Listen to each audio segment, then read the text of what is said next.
Good afternoon. It is 3:02. I'm Joseph Bonanno, live from the 104.5 The Zone Circus Sports at the Mid-Kentucky Downs Studios. The NFL Combine going on right now as the secondary and tight ends are currently running.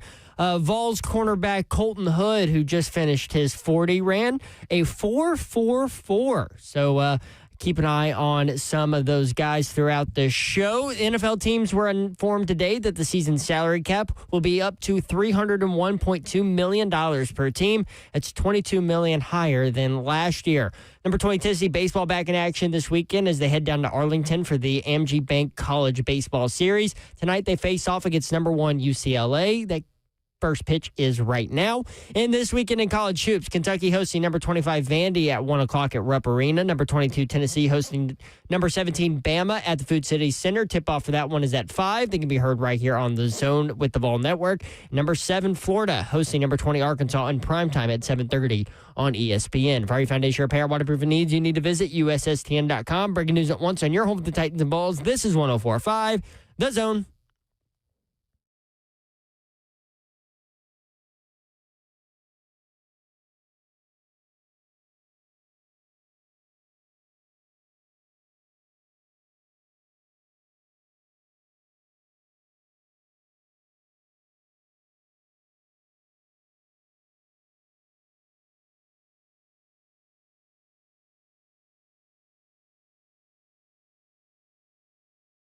HL 104.5 The Zone. Let's end the week the right way. We've got a busy weekend of college basketball coming up, and the NFL Combine is going on. Diego Pavia is, for much of the day, he was the first headline on ESPN.com. That guy just moves the needle. Like him, love him, whatever.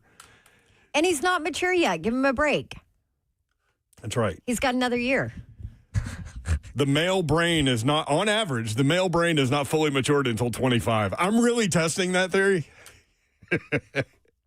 I mean, I could be your test subject. I turned 25 in June. Yes, we know. So you're not mature yet either, Zeth? Yeah, so we'll see how I change after June 13th. Sometimes I feel like you're more mature than these two fools I work with. There's a lot to be said for that. Except, don't go to Mexico. Oh, I think we're changing. I think we're changing. Were you supposed to go to Mexico? We were supposed to go to Cabo in June. Ooh. Which is, to be fair, it was on the opposite side of where all the stuff was happening. Right. It's still Mexico, though. Yes. And I know a guy that used to live down there, and he said, you think Cabo, like most people go to Cabo, they stay on the resort, or you do the one boat thing where you go by the Arch Rock thing.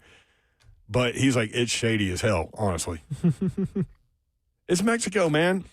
They kidnap people for ransom as a career. As a career. Yeah. Imagine that job interview. I mean, here's my resume. I've kidnapped 20 people for ransom. Speaking of kidnapping, did you see the report? Speaking of kidnapping. No, trust me. The Lions cornerback, Terrion Arnold, former Alabama cornerback, apparently got robbed out of his rental house for $100,000, and instead of going to the police, it's happened twice, quote unquote, took matters into his own hands and is now being accused of kidnapping and armed robbery with his friends. I think it's abduction when it's not actually a kid, but yes, I get it.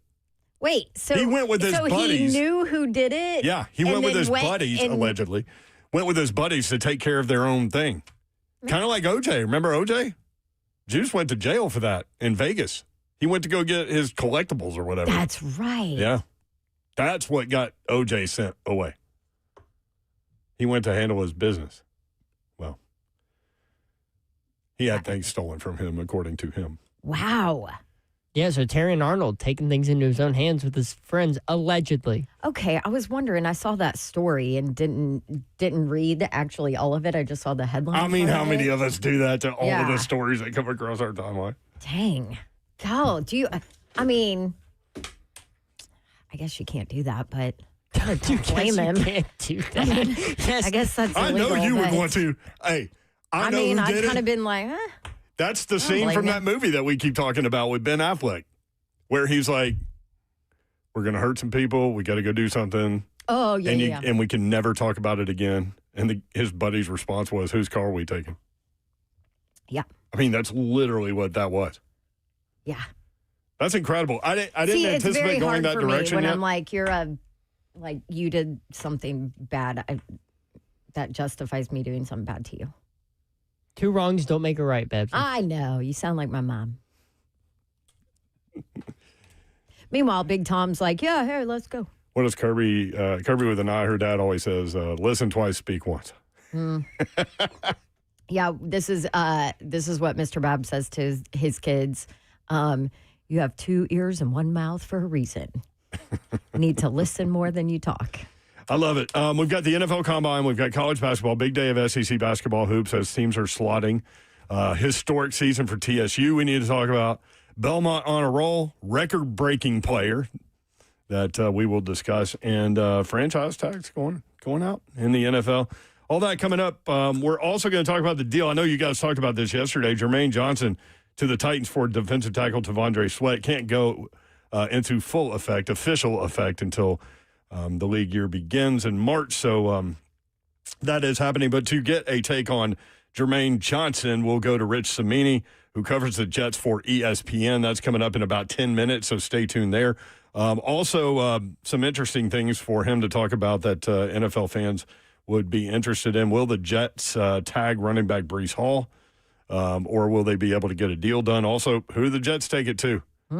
Y'all had those numbers flying in yesterday during the show with these defensive dudes.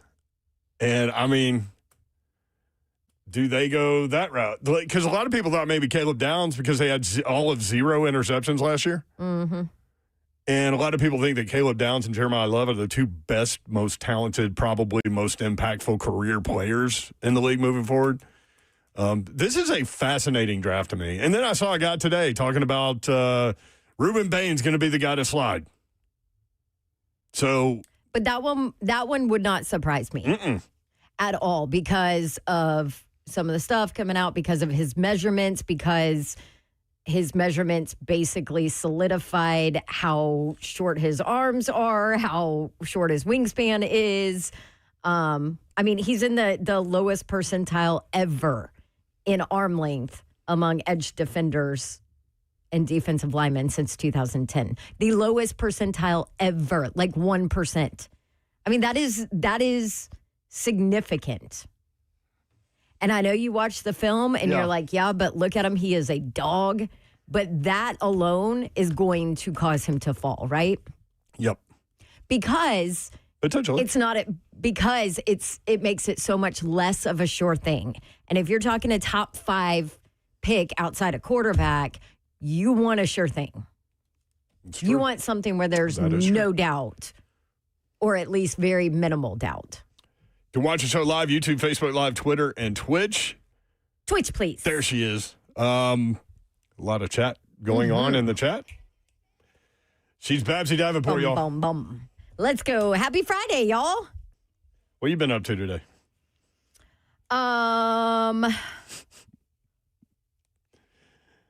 Worked a consignment sale. Here we go. Worked a consignment sale. Yep. She keeps adding things to her you go list. Like volunteer at Goodwill or something? She just like, volunteered what? for the PTA, so now we got to deal with that one. And then although I think it's PTO now. Oh, PTO, yeah. What is the difference? Why is some PTA? Association was PTA, right? Yeah, one's organization. Parent-Teacher Association. Oh, PTO, whatever. I'm in on that. What? And then you added that to your plate, really? I know. I know. Dumb. Are you talking about the PTO thing? Yeah. Yeah. So part of that is you got to get donation items for an event coming up. Which I do not do well at. Like, I don't want to do that. Ask people for stuff. Let me organize. Let me do all the other things. I don't care. I'll host it. I'll do whatever. Me and Slay got you. Don't make me go ask people for things. Me and Slay got you. I hate it. We got you. You do? Yeah. Okay. How was the children's consignment thing? Is that the thing at the factory in Franklin? Yeah. Oh, it's something. It's crowded. Oh, it's something. There's a lot going on in there. It's it will get, if you do not have anxiety, it'll give it to you. What if you do have anxiety? Then it makes it even worse. Have you been fully medicated lately? Like consistently? Yep. Okay, good. I made sure. All right. I made sure. The other thing we need to get thrown to you guys, because I know you're going to be as happy about this as we are, Yes. That is Ronald Sylvester Slay is going into the Oak Hill Academy Hall of Fame today, 4 o'clock Central. Oh, he's like 45 minutes away. Yeah, they're having an event. Where is Oak Hill Academy? Mouth of Wilson, West Virginia? Yeah. Yeah, didn't he say he had to fly into Charlotte and then drive there? Is that what he said? Yeah. It is like not an easy place to get to. But it's back in the day, this was the athlete factory, man. Yep. I mean, just incredible names have come out of that school, including Ron Slay. So slow clap for Ron Slay getting into the Hall of Fame at Oak Hill Academy. Well deserved. Now we need the banner hanging at the University of Tennessee at the Food City Center. That's the only one left. Yeah. He's in the Tennessee Hall of Fame, right? He needs to be in the Italian Basketball League Hall of Fame, too. Just for the stories. No kidding. Nobody has better stories than Slay. So props, Slay. We're wish we could be there. It is in the middle of nowhere. Remember he said he had the soccer twin friends that would fly in on a helicopter? They were from the Mideast or something. Oh, that's right. They just land on the soccer field or something. They own a bunch of horses and something else, he said. Yeah. When we come back, again, the big trade news coming down yesterday. The Jets send pass rusher Jermaine Johnson to the Titans for defensive tackle T'Vondre Sweat. We'll get more on Jermaine Johnson from Rich Cimini, who covers the Jets for ESPN next. 3HL 1045 The Zone.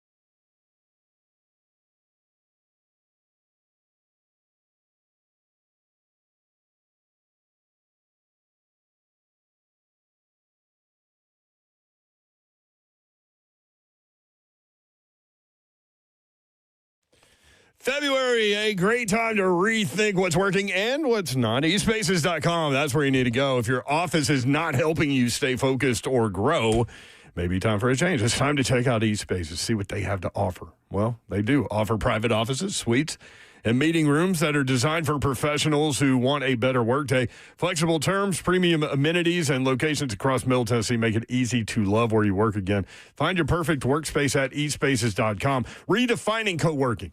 With exceptional offices for every business, 2 new locations, the 2 newest locations, Cool Springs and Brentwood, give them 15. Designed for entrepreneurs, teams, and established professionals, featuring private offices, team suites, meeting rooms that are fully equipped, 24/7 access, flexible terms, beautiful professional spaces that are move-in ready. Whether you're scaling up or just getting started, eSpaces provides flexibility without compromise. Want to check them out? You can. Tours available now. Reserve your space early. Visit eSpaces.com. That's eSpaces.com. Get over there right now. BrentwoodJewelry.com is where you head on your handheld device, but physically get in there. 7012 Church Street is located in the heart of Brentwood, just off of Franklin Road. The style, exceptional. The deals, exceptional. Every single day for over 50 years. They'll continue to do that. They've been also helping the community for over 50 years as well. They're deeply rooted inside of it. Salem Service and the Special Forces and its sons. Local firefighters, man. The Marmley family is always dedicated to giving back. And now you have an opportunity to go get some of that give back. Engagement rings, watches, bracelets, earrings, whatever you name, they got it for you. And if you can't come up with a decision, hey, go in there, browse around, see what you like, and I promise you, they're going to work with you. You don't want to leave empty-handed, they won't let you. Understand when it comes to the premier timepiece dealer, as far as Rolexes, that's them. Pre-owned and vintage and current models, they got it all. 2-year warranties are with it, so know you got it. Get there to BrentwoodJewelry.com.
3HL 104.5 The Zone. Brent Doherty, Don Davenport with you.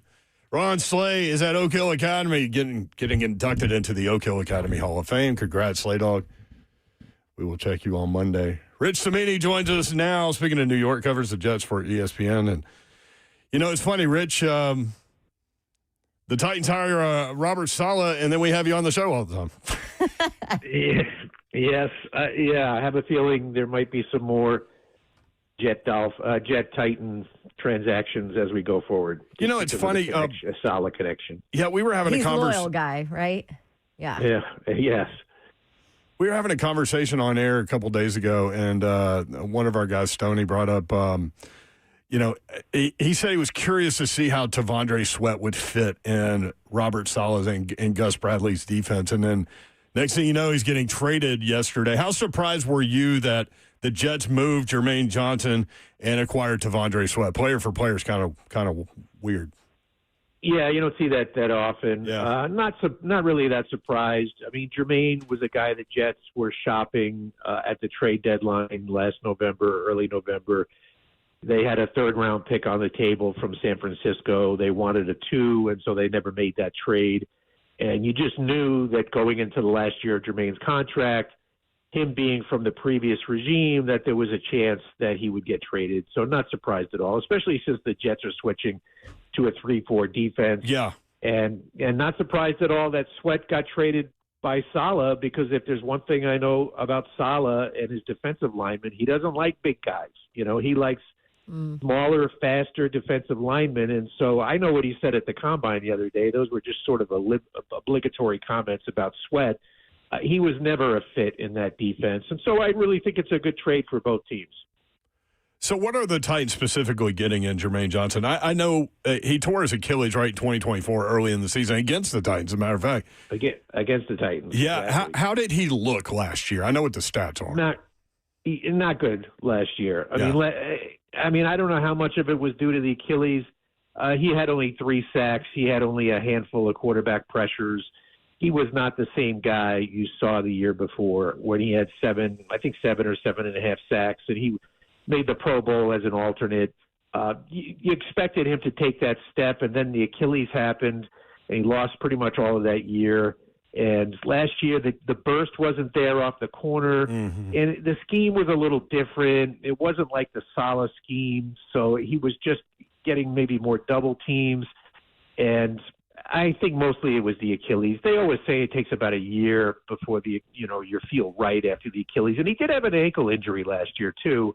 When he came back early in the year, he missed a couple of games because of an ankle injury. And so it was not a great year for him. And I think by the end of the year, he was kind of disgruntled. He actually got benched in one game. I think it was against Jacksonville. Not the whole game, just I think the first few series. And I know that didn't sit well with Jermaine. So it's probably best that he's getting a change of scenery as well. That's what I was going to ask you about and you hit on it a little bit, just his demeanor. How was he to deal with from a media standpoint, all of that prior to the end of the year when he got benched? Yeah, he was mostly fine. I mean, he's a very confident player. He's a good guy. He'll be good for the media because he's not shy. He often referred to himself as an apex predator. That was his description of his playing style, which, Ooh, of course, I love that. Of course, we love that stuff in the media. It's a very descriptive, unusual way to describe himself. And, he sees himself as just an elite pass rusher. I will say this. I don't think he's an elite pass rusher. I think he's a good player.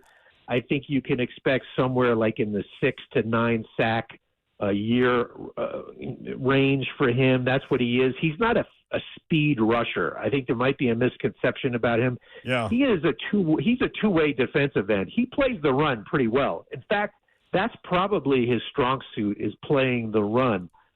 He's an effort pass rusher, not a twitchy guy. I think Saleh will probably use him in the wide 9 just to get him out in space and give him some one-on-ones. So I think he'll be a 6 to 9 sack a year guy who can play the run and pretty much be a 3-down player for them.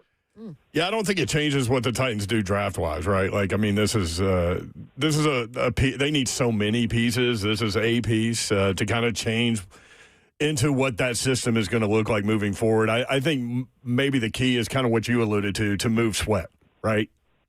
Yeah, and Sweat will fit with the Jets. Now, you probably know a heck of a lot more about him than I do, but switching to a 3-4, they need a big space eater in the middle. He's that. He's that. He's 360 before dinner. Yeah. But yeah, that could be a concern as well. The Jets had a player recently, Mekhi Becton, who I can't tell you how many stories I wrote about Mekhi being overweight, and so that's something they'll have to monitor closely, as I'm sure all the folks in Nashville know about Sweat. But he's a good first and second down player. When he was going well for the Titans, I understand, he was a pretty good run stopper. That's true. And that's what the Jets need. And so they get a guy who's got 2 years left on his rookie contract. Mm-hmm. And so, Jermaine is in his last year. So he should be highly motivated, Jermaine, because he's 1 year away from free agency. So he's going to be looking for a big payday. Where are the Jets with regard to running back Breece Hall? Are they going to tag him if they can't get him signed? Yeah, Saleh's not going to be able to get his hands on him. I mean, if he ever got to the open market, I think Saleh would be very interested, as would a couple of other former Jet coaches around the league, like Mike LaFleur in Arizona. But the Jets are going to tag him. I don't know if it'll be the transition or the franchise. They're not going to let him get out there. They're still trying to sign him, but they see him as an important piece in their puzzle, and he should be. I mean, look, the Jets don't have many good players on the roster because that's why they went 3-14. So he's one of the few good ones they have, and they're not going to let him get out the door. What do the Jets do with their first pick? Well, I think I'd be willing to bet my mortgage right now that they pick an edge rusher. Yeah. Now that Jermaine's gone, and they have Will McDonald, who will probably become more of an outside linebacker for them now. Yeah. And they desperately need another edge player. So I think it'll be either Arvell Reese or David Bailey. Those are the two favorites in the clubhouse right now. I can't say which one is ahead of the other. They both performed extremely well yesterday at the Combine. I mean, gosh, they're freakish athletically. Yeah. So I don't think they could go wrong with either. Well, I shouldn't say that because the Jets can find ways to go wrong. Even when there seems to be no ways to go wrong, they find a way. But those are two really good players that they'll have their choice of. That's amazing. So I was seeing some Caleb Downs there at 2, and which was interesting because the Jets obviously with no interceptions last year. That might work, but how? I don't even know how that happens. It's the first time since they kept a stat. Yeah, since like 1920 something, I think. Oh that was kind of an amazing thing to follow along throughout the year, the last few games, because they had a few like tipped balls that were in guys' hands and they just couldn't hold on.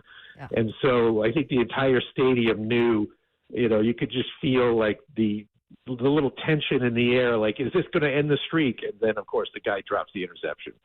So, yeah, that's one of the more mind-boggling things I've come across. Yeah, but to your point, man, the numbers that those guys were putting up at the Combine, NFL scouts and pro personnel people and everything, college personnel people will tell you that the eye in the sky is that, the tape is the most important thing. But when you're throwing up ridiculous numbers like these guys were yesterday, it's crazy.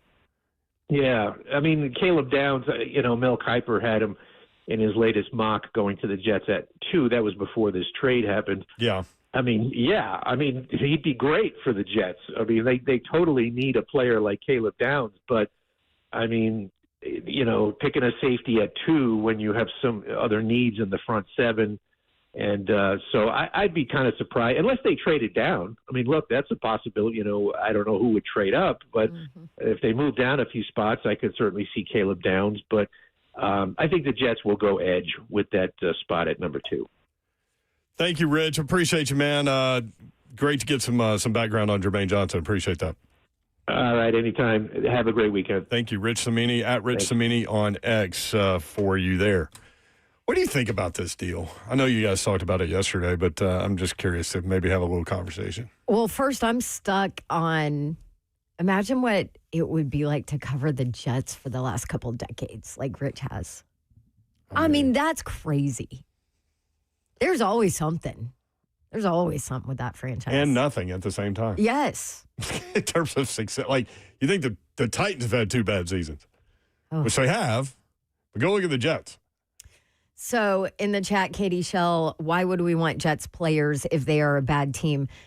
You also have to remember that you're going to be... It's a fair question. It's a fair question, but also different scheme. At least from Jermaine Johnson's standpoint, he was successful when Saleh was his coach when that scheme was played, right? Now 7.5 sacks in his second year under Saleh. No, yeah, first-round draft pick out of Florida State. It was pre-injuries. That's right. So I mean, that's the obvious question. How concerned are you about a guy coming off an Achilles? Just at all? My thought is, I mean, look at Cushenberry. He got cut. Absolutely. But Cushenberry had just come off of it, right? Mm-hmm. Like this last year was his first year off the Achilles. Jermaine Johnson this will be his second year off. Right. They did it at the same time, though. But so Jermaine Johnson played last year off the Achilles. But his Achilles, to your point, came early in the season. I think it was week 2, right? Against the Titans. How concerned are you about that? I mean, a little bit, but then also I think if you like kind of pull back and look big picture, I think this coaching staff, I think Saleh realized that T'Vondre Sweat was not a fit for his system. He talks so much about how physically demanding his defense is and whatever else. And so why not try and get something for a T'Vondre Sweat if you don't think he's going to be a good fit in your system and going to be able to help out? You know what I mean? To consistently give you something in your defense. So to me, it's a no-brainer. So the Jets haven't been to the playoffs since 2010. Yeah. They've had one winning season since 2010. One. They were 10-6 in 2015. That's it. It's crazy. So, yeah. And this is my other thing on the trade is that you've seen Jermaine Johnson be productive in the league and play well consistently prior to the injuries. You have not seen that yet from Sweat. T'Vondre Sweat, second-round pick. Now, some of it was because of injury. I get it, and the tonsillitis and all that, and so that put him behind. But you have actually seen production from Johnson. Second-round pick, started 28 games for the Titans. Yeah, T'Vondre Sweat's interesting case study because PFF, he's actually graded kind of highly. I think he'll be good eventually as long as he can keep his conditioning and all of that up. We've had this opinion since he was drafted. Yes. And it hasn't changed. It hasn't changed. Nope. He needs the spark plug to fire. Right. And that's why I was intrigued to see, because we talked to Big Jeff at the Super Bowl Radio Row, and he said, look, he's coming to Dallas with me. Yeah. Of course, I wonder if he still does. It's pre-trade, but so, for Big Jeff to say that, clearly that's where he thinks the missing link is just the effort part of it and the want to and the desire and all those things. And I hate to question those things, but I mean, but also in the offseason. And sometimes you don't, when you're young like that, you don't know what to do. Yeah. You haven't figured out what works for you, what helps you in the offseason, what makes you better. I mean, there's a lot of veterans. Look at Derrick Henry and Big Jeff are perfect examples of how they changed what they did later in their careers in the offseason. Yeah. There's a bunch of guys like that. Somebody else did that too. Good job getting Rich Cimini on, Zeph Dog.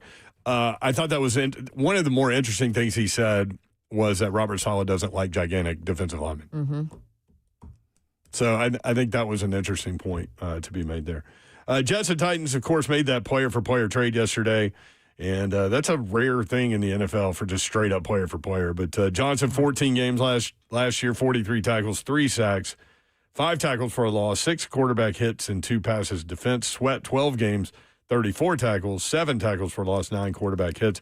Johnson will make $13.4 million this season. He'll be an unrestricted free agent next year. First round pick in 2022 out of Florida State. That's obviously Saleh was his head coach in New York when that draft happened.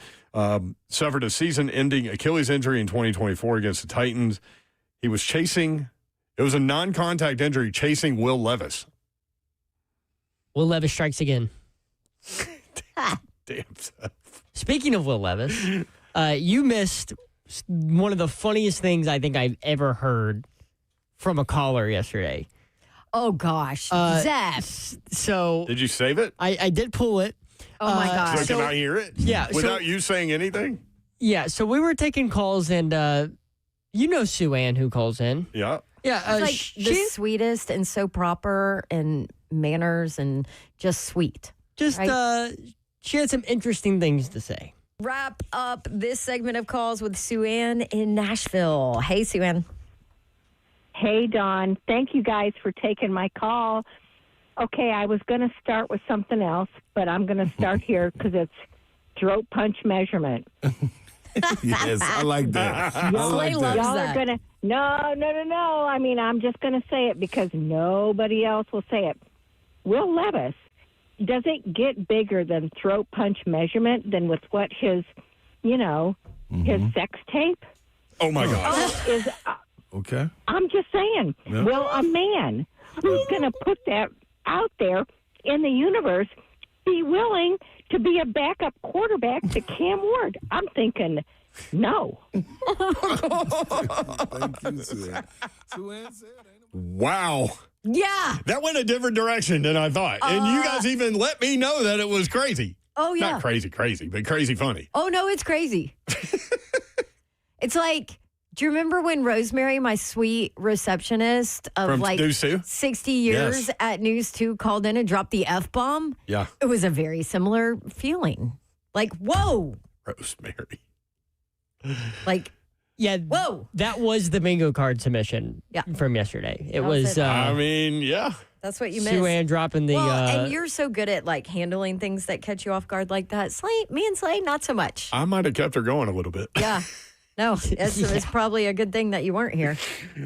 It was definitely off. It was off the wall from Sue Ann. It was crazy. Do you guys want some combine funny. numbers? Yep, let's go. So secondary players and tight ends going today.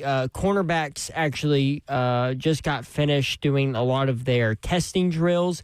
By the way, they're fast this year. Yeah, they are. Leader in the clubhouse, cornerback out of Missouri, Toriano Pride Jr., cool name, by the way, ran an official 4.32.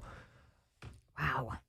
4.32. All right. 4.32 for a cornerback out of Missouri. Let's go. The second fastest cornerback in this draft class is Dalen Everett out of Georgia, who is a really long player. I think he's got almost 32-inch arms, 31 7/8. He's 6'1", 196 pounds. I think that might be a really interesting guy to look at for the Titans later in the draft because cornerback is a big need, and I think the way they've been talking, those really long type of guys are what they're going to target at that position. This name should not surprise anybody that they're fast just based on name alone. Chris Johnson. No, this is not Titans running back Chris Johnson. This is cornerback out of San Diego State. Ran a 4.4 flat, official 40. I'll bet Chris Johnson could get close to that right now. Yeah, what was He says he can. What was his 40? A 4.24? 4.28, I think. Or 4.28? Yeah. Whatever it was a record Something for like a that. while until the last couple of years. 4.24. 4.24. 4.24, okay. It was a record until Oh, yeah, right there. John Ross did the 4.22. And then John Ross did nothing. Yeah, that was John Ross. Yeah. That was the wide receiver draft class where the Titans took Corey Davis at Davis. Yeah. what was that 5 Yep. overall? Yes, that's still kind of disturbing. For Tennessee, for those Tennessee Volunteer fans out there that may or may not listen to the show, Colton Hood ran an official If they're listening to you right now, they are listening to the show. So. ran an official 4.44 in Colton his Hood 40. throwing up a time. He's actually had some really good numbers in the vertical, 40.5-inch vert, standing at 5'11". His broad jump, not bad either, 10.5 out of broad. So some explosiveness there from Colton Hood, a little bit of speed, which actually I think was one of his knocks going into the combine was, does he have that speed to keep up with NFL wide receivers? He's got 4.4 speed. So, I mean, there are faster guys out there, but that's not bad for a guy whose biggest question mark going into the combine was his ability to run alongside some guys. Former Tennessee quarterback Joey Aguilar at the combine, he said some really interesting things about his injury that he was dealing with that none of us knew about. Man, the guy was dealing with it. I'll read you what he said when we come back. Stay tuned if you want in, 615-737-1045.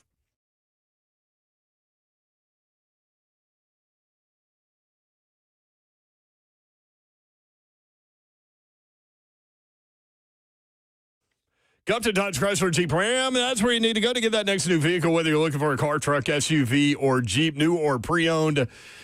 Maybe a Sprinter van. They've got you covered. The inventory, you can find it online. GuptonMotors.com is the website. All of the dealership information is there.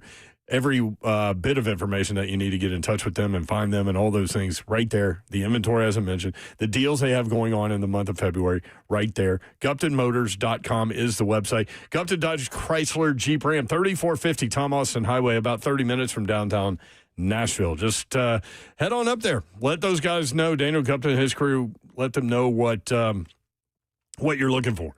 And they'll be able to point you in the right direction. You will take your test drive. Go inside. They will help make the numbers work, and it will be easy, easy, easy.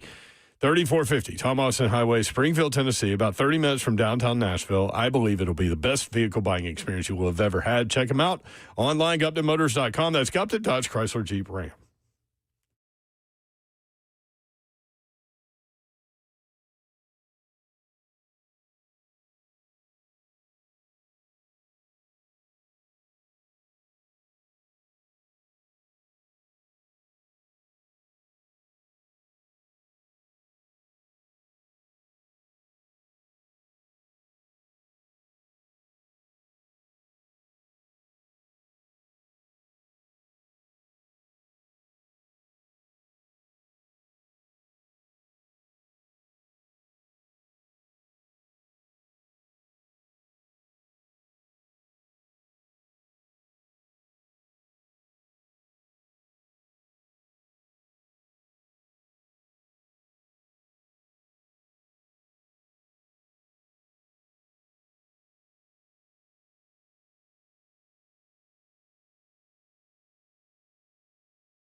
3HL 1045, the Zone Friday edition. Appreciate you being with us.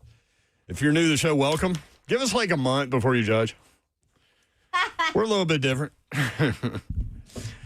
Ultimately, we just try to have as much fun as possible and shorten your day, basically. So, know you guys are dealing with a lot of things. Maybe we can help take your mind off some stuff for a few minutes a day, or for 3 hours. If you want to hang for 3 hours, that's good too. NFL Combine going on. How into the Combine are you guys? We are, because of obviously what we do. But when you talk with NFL people, they're interested to know the numbers and things like that, but they're so tape evaluators. So much of what they do is tape evaluation and the interviews.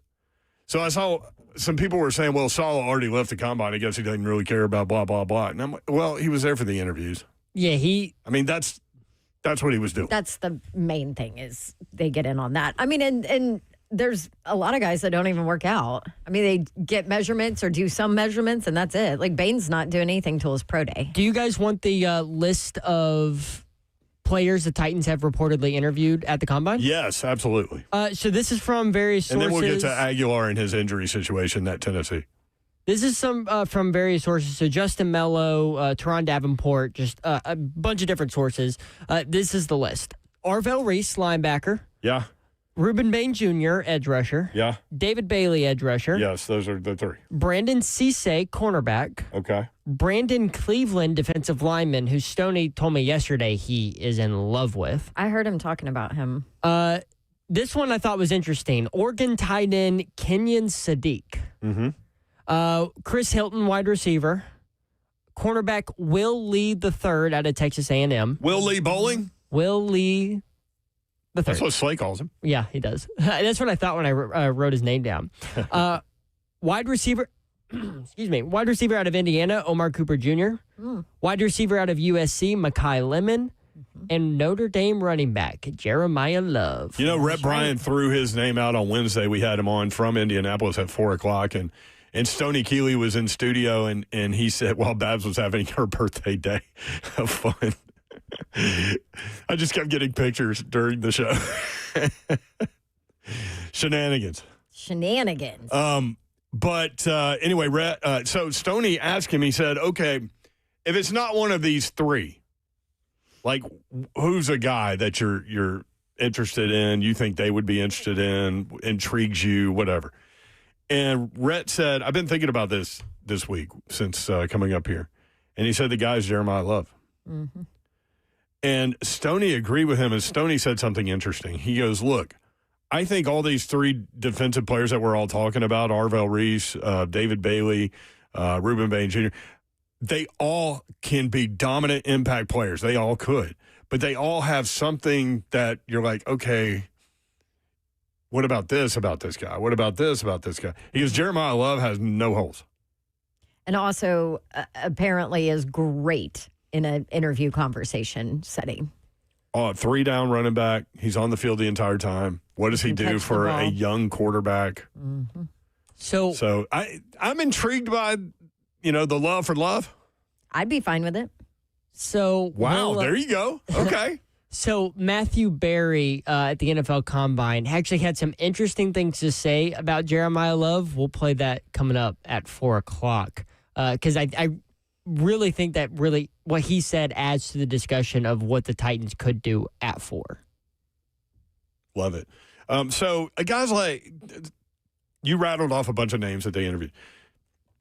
A guy like Sadiq, tight end at Oregon, CBS has ranked 29th. So sometimes you got to interview these guys in case you move back, right? Mm-hmm. Or in case they slip. And do your due diligence. Slip to the second round. Yep. Titans pick at 35. That's right. 29. I mean, if he falls 6 more picks. That's right. So one interesting element to the week, former Tennessee quarterback Joey Aguilar is at the Combine. So we all agreed whatever the decision was, the best part of the decision was made by the judge, right? Correct. So, Joey Aguilar can move on. Josh Heupel and his quarterback room can move on, and they can do spring practice. He can get ready for the draft and trying out and all these things. The interesting part about it, from the story I saw on ESPN, was was Joey Aguilar talking about the arm injury. I guess it's kind of in his chest. He had a tumor. Yeah, benign tumor. And I thought that was something, when I first heard the story, I thought it was something, okay, he dealt with that at the end of the season. That explains some things because his numbers came down. Listen to what Joey Aguilar had to say about it. No, sir. So I had a benign tumor in my shoulder. Just got it cleaned out, and Throwing shoulder. I'm early on my rehab right now. So I would have been throwing this week if I was obviously able to stay at Tennessee. But now that I'm here, I'll move that to next week.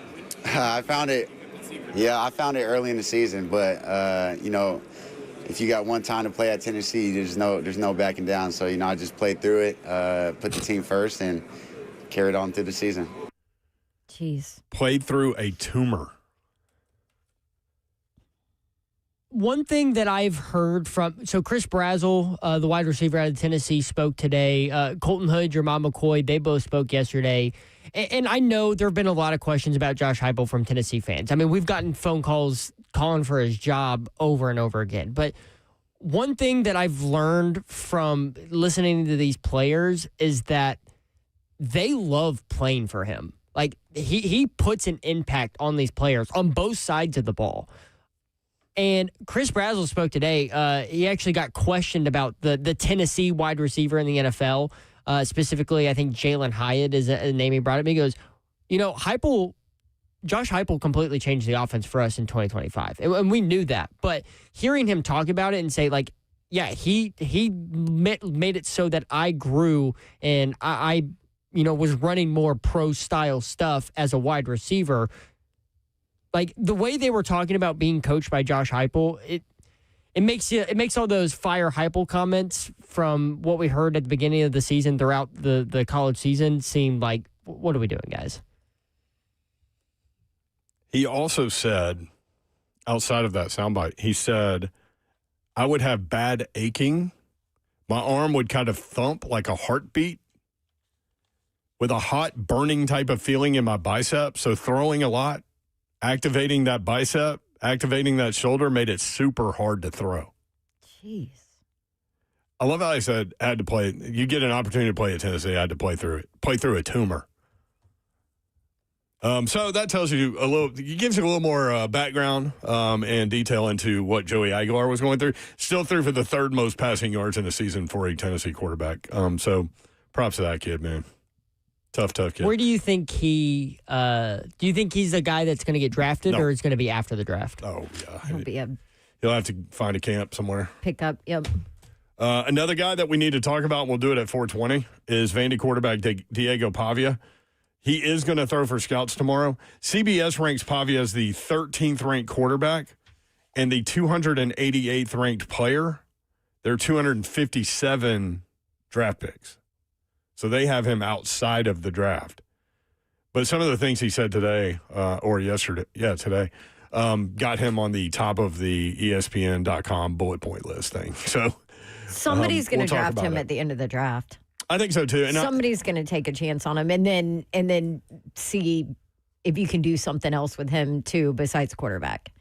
Maybe get creative with him, do something. But somebody's going to take a late pick on him. Yeah, I'm not going to throw away the quarterback opportunity yet, but I could see that. I mean, he's tiny. He's under 5'10". So the story I read today said 5'10". Did he measure differently at the combine? Have I not seen that yet? Ooh, let me go. No, they haven't measured yet. He'll do that yet. tomorrow. He'll do that tomorrow. Saturday's quarterbacks? Correct. Yeah. Quarterbacks, wide receivers, and running backs on Saturday. Offensive linemen wrap up on Sunday. So the last guy that had success under 5'10", and I know you guys, when you hear me say this, will throw names at me, but look them up. They're all 5'10", the guys you're thinking of, was Sid Luckman, and that was decades ago. Yeah, it's a different But game. here's the thing about Diego Pavia, and I keep coming back to this, I keep saying it. I believe it. That's the kind of dude, like, don't tell him he can't do something. Mm-hmm. And I'm not going to underestimate him. I'm not going to doubt him. If he gets in a camp, I think he'll make a roster, practice squad, whatever. But one question about Diego Pavia, and we can talk about it at 4:20, because we really need to play this audio from Matthew Berry about Jeremiah Love when we come back. But when we do it, like, what level of success do you think Diego Pavia will have in pro ball? And the reason why I said pro ball and not NFL was, do you think he ends up in the XFL or the CFL? Maybe you don't think he makes he would it at kill all. it in either one of those leagues. And be a star. He'd be a star, yep.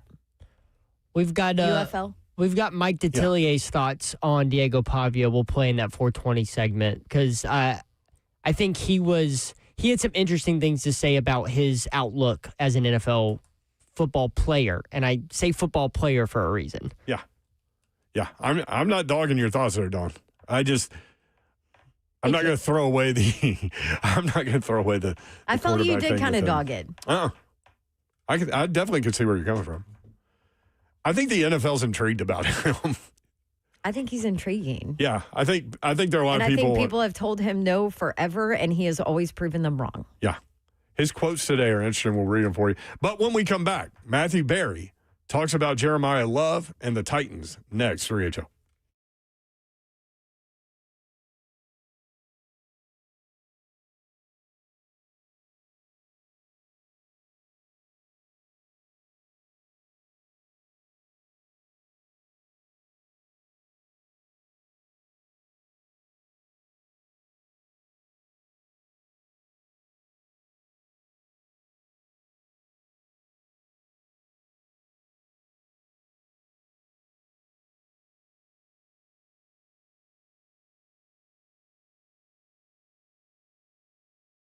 What's happening, y'all, man? Listen, a lot of traveling going on. You probably doing the same exact thing. Or if you're sitting in that long car line to pick up the kids, back will get too aching on you. You probably like, man, I just probably need a little adjustment. And if you haven't had one, I'm telling you right now, you need to get over to the Joint Chiropractic of Middle Tennessee. I promise you it will knock out those aches and pains, the little ones that you think you need to take some leave and things like that for. Nope, you just need to get adjusted. They got 17 locations from you to choose from. They open all day, evenings and weekends, so you can roll in there whenever.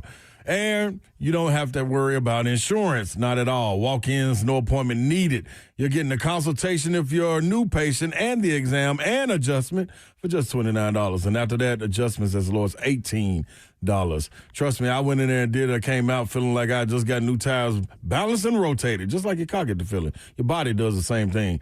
Go to thejoint.com to find your spot, get in, get adjusted, and get back to living.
Good afternoon. It's 4:02. Joseph Bonanno live from the 104.5 The Zone Circus Sport to the Mid-Kentucky Downs studios. The NFL Combine continues on today as defensive backs and tight ends are currently testing. Just a little update from the Combine. The lead in the 40-yard dash of all participants is Missouri cornerback Toriano Pride Jr. Also, Vols corner Colton Hood running a 4.44 in his 40. Number 20, Tennessee baseball currently down 3-0 on number 1 UCLA in Arlington at the AMG Bank College Baseball Series. They'll face off on Saturday against Arizona State and wrap up with Virginia Tech on Sunday. This weekend in college hoops, Kentucky going to host number 25 Vanderbilt at 1 o'clock in Rupp Arena. Number 22 Tennessee will host number 17 Alabama at the Food City Center. Tip-off for that one is at 5 o'clock and can be heard right here on the Zone with the Vault Network. And then wrapping up in primetime, number 7 Florida hosting number 20 Arkansas on ESPN at 7:30. For all your foundation repair, waterproofing needs, you need to visit USSTN.com. Breaking news at once on your home for the Titans and Balls. This is 104.5 The Zone.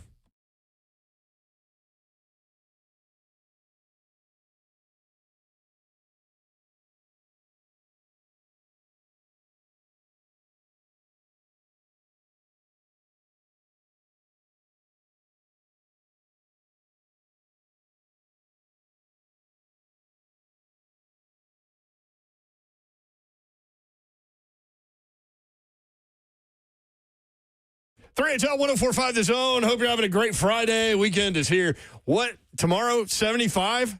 Is that 75 and sunny tomorrow? All right. Babs, you should be I didn't know throwing that, but I like it. You should be throwing a parade or something. I know. And then see, I intro you without even knowing I introed you. Thank you. It is sunny and 69 right now. But Nice. then is it going to be like 20 on Monday? Because that's what Nashville weather does. No. Oh. 75 and sunny on Saturday, 64 partly cloudy on Sunday, 58 and rain on Monday, but then back up to 71, 74, 75, 78, 73, 71, 72, 73, 66, 62, 63. We might be out of it. I hate to say that because we get No. March snows here. No, we've If you're gotten new to an the city- April snow before. When I was in high school, my junior year, our prom was in the middle of April. It snowed on my prom It snowed on your prom That's date? crazy. in the middle of April. We had It snowed on your prom date? Or on prom day. Oh, Yeah. Well, and my date, who is my What- current wife. what was the... yeah, y'all are cute. Aw. Y'all are cute. What was the date? It was second week of April. Oh, Lord. We went to go take pictures, and we both had to wear big ass coats because it was cold. Damn. Are you guys good with the winter being done? Can we tell Mother Yeah. Nature to shut it off? Yep, shut it down. Shut Back it it up. down. What did I send you the other day that it's not going to be dark before 6? Oh, yes. You made me very happy. You sent that yesterday, but I was really busy. I need to go revisit what Was you it said. yesterday? God, it feels like 2 weeks ago. I mean, all these other things you do. Assignment sales. You were Consignment. consignment, yeah. Have you assignment? What am I talking about? Yeah. Have you recovered from your birthday day of frivolity? Yeah, but it took me 24 hours. This is what happens when you get old. Oh man. By the way, somebody on Twitter responded to the Zone Happy Birthday thing and said, "Is she 60 yet?" I'm like, "Is that supposed to be funny?" Also, like, if you're good one. if you're trying to make that joke, that's not hitting. No, I mean at least say 50. Like 60. Come on, dude. Not that there's Like, if anything you wrong wanna with be being a- 60, but she's far from 60. No, but come on. I mean, I'm not even close to 60. Let's go. No. Like that, it's just nuts. You okay, People are Seth? So weird. I just yawned. You yawned at dawn? No, at myself. Sorry. Hosting a show and then producing a show back to back. Wears you out. I know that's because Zach went and got his eyes surgically repaired. That's how you're saying it? Yeah. You got LASIK. Did you see I the know. pictures he put of like up close of his eye? No, during I don't want to surgery? see that. It's pretty disgusting, and I like I disgusting know. things. I did not like seeing it. Yeah. It was all weird. We were scrolling around the guide the other day, and I think we were in Hulu, and Dr. Pimple Popper Ooh, popped yeah. up. And I was like, Babs would totally click on this right now. I love Dr. Pimple Popper. When I can't sleep at night, sometimes I just watch Dr. Pimple Popper on Instagram. Oh, that'll put you to sleep. You used to try to show me and Slay a bunch of that stuff. I know, but and you guys would not. no, Slay the conditioned one- you well out of that, I think. The one that I tried, the account I always try to show you is like the emergency room account, where like every single picture on their account is you have to click like, it's like troubling image and it hides it. Every single one. Yeah. That's the one I always try to show you guys. Troubling image. Executive producer of 3HLSF. What up? Slay Dog is at Oak Hill Academy, getting put into the Oak Hill Academy Hall of Fame right now. I believe. Congrats, Slay Dog. I know, right? What an honor. So many superstars came through there, including Slay Dog. Coming up at 4:45, John Houlihan, Director of Marketing for the Mint Gaming Halls, just up I-65. They are 45 minutes from here. And we were talking with the circuit people in Vegas about what they have going on in Franklin, Kentucky. So we're actually going to be doing shows up there March 17th, I think, and April 6th is the national championship game. I think we're there for that as well. So we're looking forward to that, seeing what those guys have going on. And John Houlihan will hop on for a couple minutes and let us know what's going on just up the road in Franklin, Kentucky. We mentioned this has been thrown out there for the last few days. What if the Titans went with running back Jeremiah Love? And people have a big opinion one way or the other about that. There's really no like, hey, man, I don't even care. Like, there's an opinion one way or the other on him. Incredible talent. Like, this guy has a chance like 2-3 years from now to be one of the 3 or 4 best guys in the league, I think. Is it just because he's a running back? I mean, like Bryce in the chat said, stop the love nonsense, please. Stop the love for love. No, I get it. I mean, I'm a guy that says devalued position, whatever. But we've also seen Saquon Barkley and Derrick Henry and the effect that an elite running back can have. And I think a lot of people are looking at the Titans and being like, oh, you have so many holes. Definitely like, true. Why would you go after a running back? But you also got to look. Because he's the best player in If you can get top 5 of the draft. Yes, if you can get superstars in your skill positions, I have a hard time arguing that. Also, look at this draft. The 3 deepest positions are your edge rusher, your cornerback, and your wide receiver. The 3 biggest positions of need for the Tennessee Titans. So if you're sitting there at 4 and you're looking at, let's say one of Reuben Bain, David Bailey, and Arvell Reese are gone, because more than likely they are going to be with the Jets, right? And potentially the Cardinals at 3. They're still kind of a wild card of that situation. But if one of those guys are gone and you're sitting there and like, okay, well, the other 2 that are available, their gap between them and the next level of edge rushers that you're going to be able to pick from at 35 is not as large as I thought it was. But we're sitting here staring down a generational guy like Jeremiah Love or Caleb Downs, because I kind of hold Caleb Downs in that same aspect of talent-wise. If they're staring you at 4 and you know you can go get a starter at 35, now it's not one of the top 3 names, but it is a guy that can start in the league, I wouldn't be mad at them taking a swing at getting a playmaker on the offense. And then at 35, you're going to go get like a guy like R. Mason Thomas from Oklahoma or a Zion Young from Missouri, or Rhett brought up today a guy from Illinois. I'm blanking on his name. I'll have to look it up. But there are plenty of options at 35 where you can get a starter because of how deep this edge position is in this class. I mean, I think the obvious choice is one of those 3.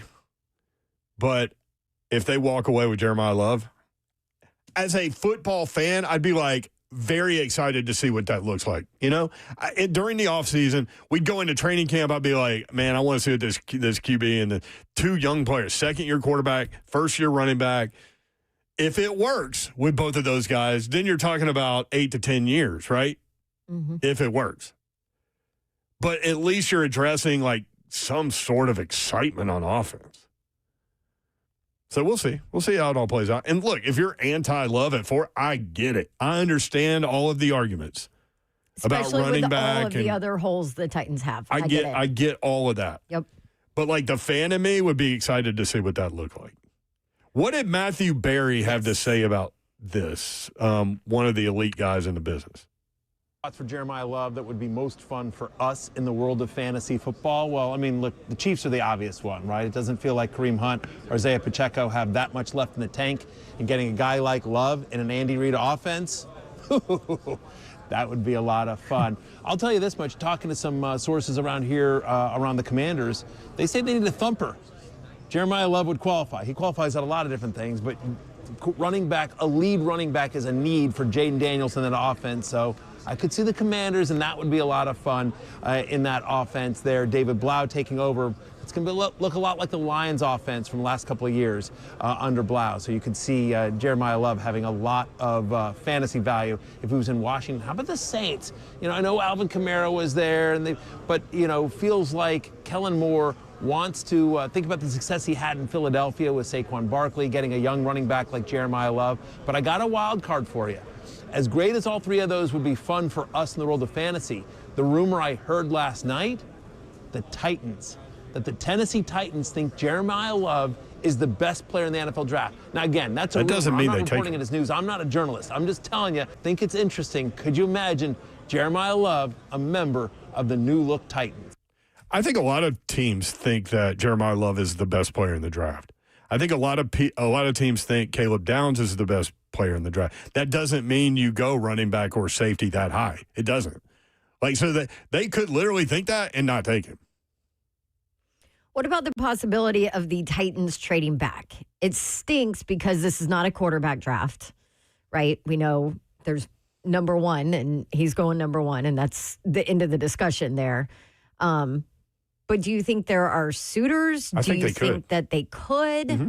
I mean, I think at this point, you know, there's not a lot of talk about this being like a superstar draft at the top, right? Good players, but not can't miss, no doubt, superstar players. Let me answer your question with a question, okay? Mm-hmm.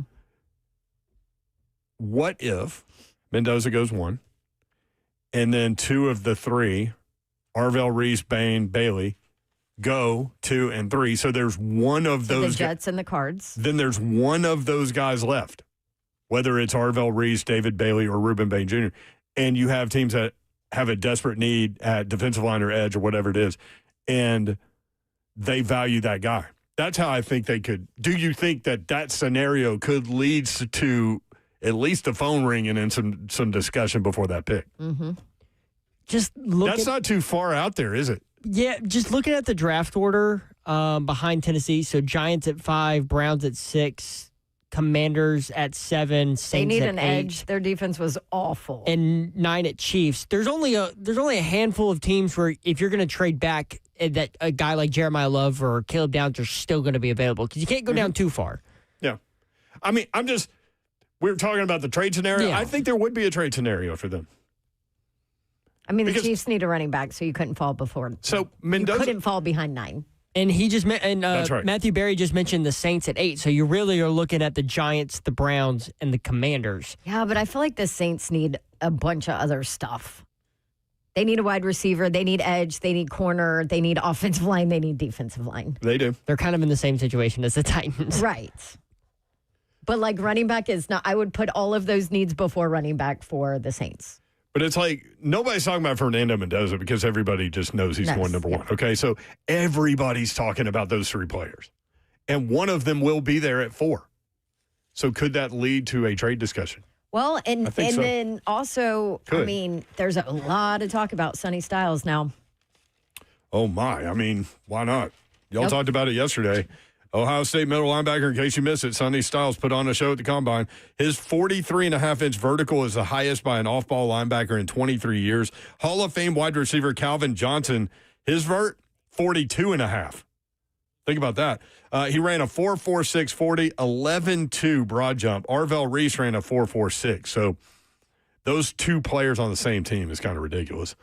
But Sonny Styles. That's the guy that Ramon started talking about a long time ago. Yep. He's almost, because him and Arvell Reese, when you look at them, Sonny Styles is almost more built like the guy that can go to the edge. Because I know everybody's talking about Arvell Reese as the guy who's the pass rusher out of those linebackers, but in terms of, Well, my concern about that is he played middle linebacker at Ohio State. Yeah. So that makes me wonder about his hips. Like, is he athletic enough to be outside, or is he a middle linebacker? So Arvell Reese, his percentiles, if he was graded as an edge rusher, just based off his measurables only, his height, 67th percentile, his weight, a fourth percentile, and his arm, 14th percentile, if he was graded as an edge. So not the most physically dominating edge on paper for Arvell Reese. 615-737-1045. Chuck in Clarksville. Hey, Chuck, what's going on, man?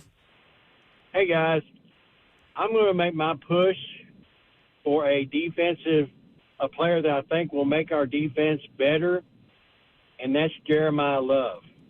Jeremiah Love will make our defense better because you give him to Brian Daboll like he had him with Saquon Barkley, and now your defense is not on the field probably 10 or 15 more plays a game, less they're on the field, and it makes that defense stronger. So I think Saleh may look at it as Jeremiah Love may be a great choice for his defense. That's my take. Interesting. Thank you, Chuck. Appreciate it. I like it, Chuck. What helps a young quarterback? We talked about it last year. A run game. Yeah. Well, still need to address the offensive line, obviously, but I understand the thinking there because they were in 3rd and long so many times. If you have a physical run game, and this guy's more than that. He's more than in between the tackles guy. Right. He has the speed to get outside and go. He also can catch the ball in the backfield like a wide receiver. He's not coming off the field. What was the stat that Rhett gave us on Wednesday? The Titans, 16% of their runs went for zero or negative yardage. How about that, Babs? That's awful. But seriously, so I get the thinking there, like trying to stay out of 3rd and long so you get that run game going. You're looking more at like 3rd and short, which is ideal, right? And I understand the thinking. I don't know where I am yet on the Jeremiah Love thing. I do love the player, and if they ended up with him, the fan in me would be very excited to see what that looked like. Because I'm a kid. I want the new flashy toy, right?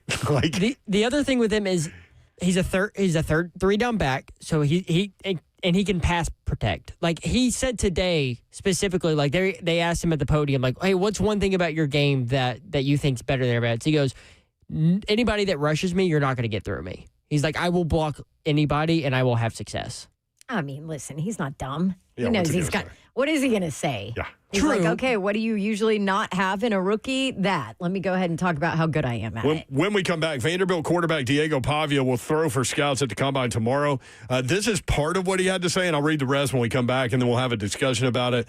Mike Detillier came on the show and offered his take on Diego Pavia, so we'll do all that when we come back. But he started by telling the media this from ESPN yesterday. I feel like a lot of teams love the tenacity, the fight, the life of an underdog, that's for sure. And so they ask questions. But you go back, you look at my record, ain't nothing on my record. More on Pavia next. 3HL 104.5 The Zone.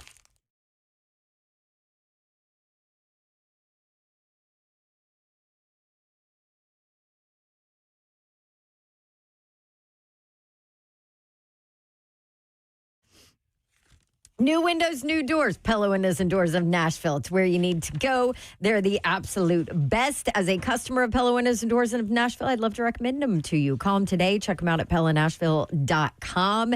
Schedule your free consultation with them, and then make sure you tell them that you would like the Dawn deal. I do a different Dawn deal every month with Pella, and for the month of February.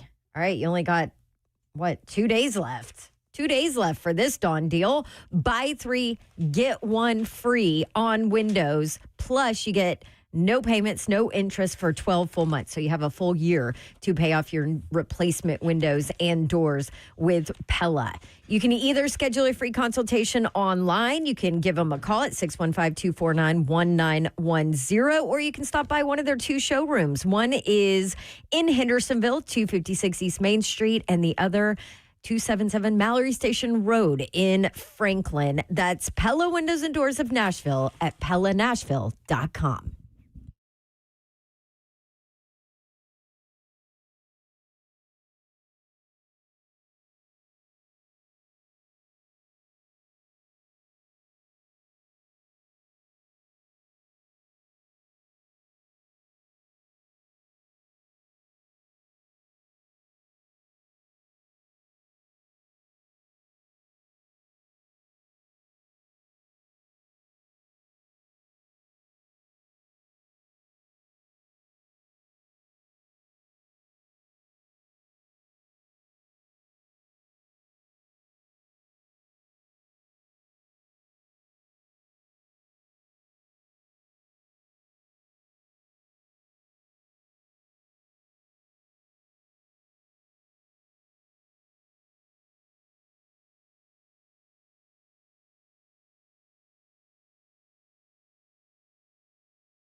3HL 1045 The Zone. You can watch the show live, YouTube, Facebook, live, Twitter, and Twitch. Twitch, please.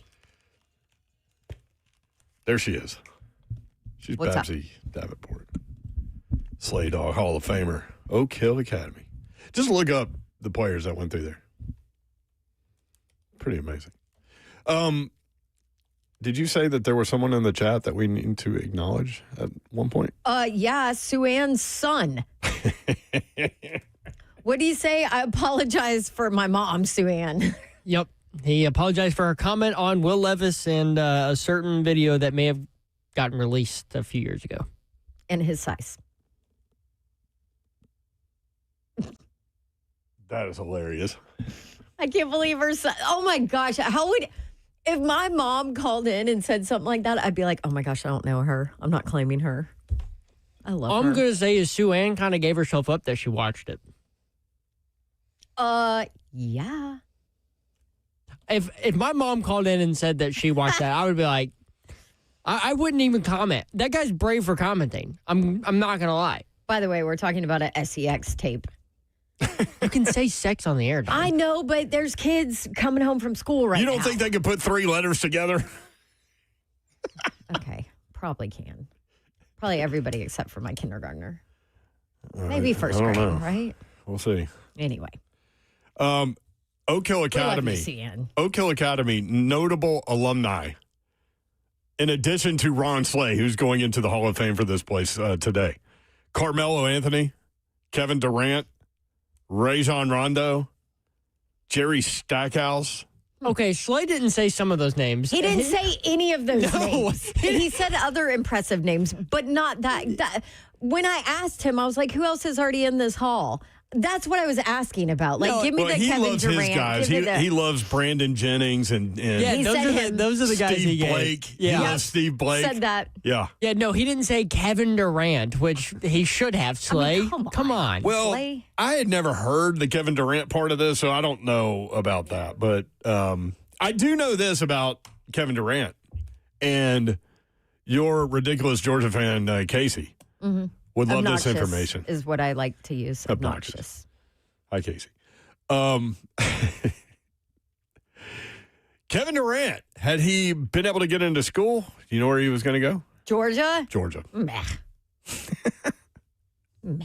615-737-1045 if you want in. Talking a lot about the Titans. The Combine against Sonny Styles, man. I'm telling you, man, Moan was the first one I heard talking that dude up. Like, I knew he was a good player, no question. But to throw down the numbers he threw down, I mean, that vertical that's the best vertical for an off-ball linebacker since 2003. Crazy. Did you Crazy. I knew a guy named Rob Krejci, but I don't know if he's crazy. What was that vertical number again? 43.5. You knew who else jumped that high? Calvin Johnson did not. He's a Hall of Fame wide receiver, 42.5. Do you know who else did jump that high in this year's draft? Who? 5'8" cornerback out of Indiana, D'Angelo Pons. Huh. I think he's more closer to 5'9", but it's like 5'8" and something. But yeah, 43.5 vertical for D'Angelo Pons. Vanderbilt quarterback Diego Pavia will throw for scouts at the Combine tomorrow. He said some things today, was the first bullet point on ESPN.com for a large portion of the day. From ESPN, he told the media, I feel like a lot of teams love the tenacity, the fight, the life of an underdog, that's for sure.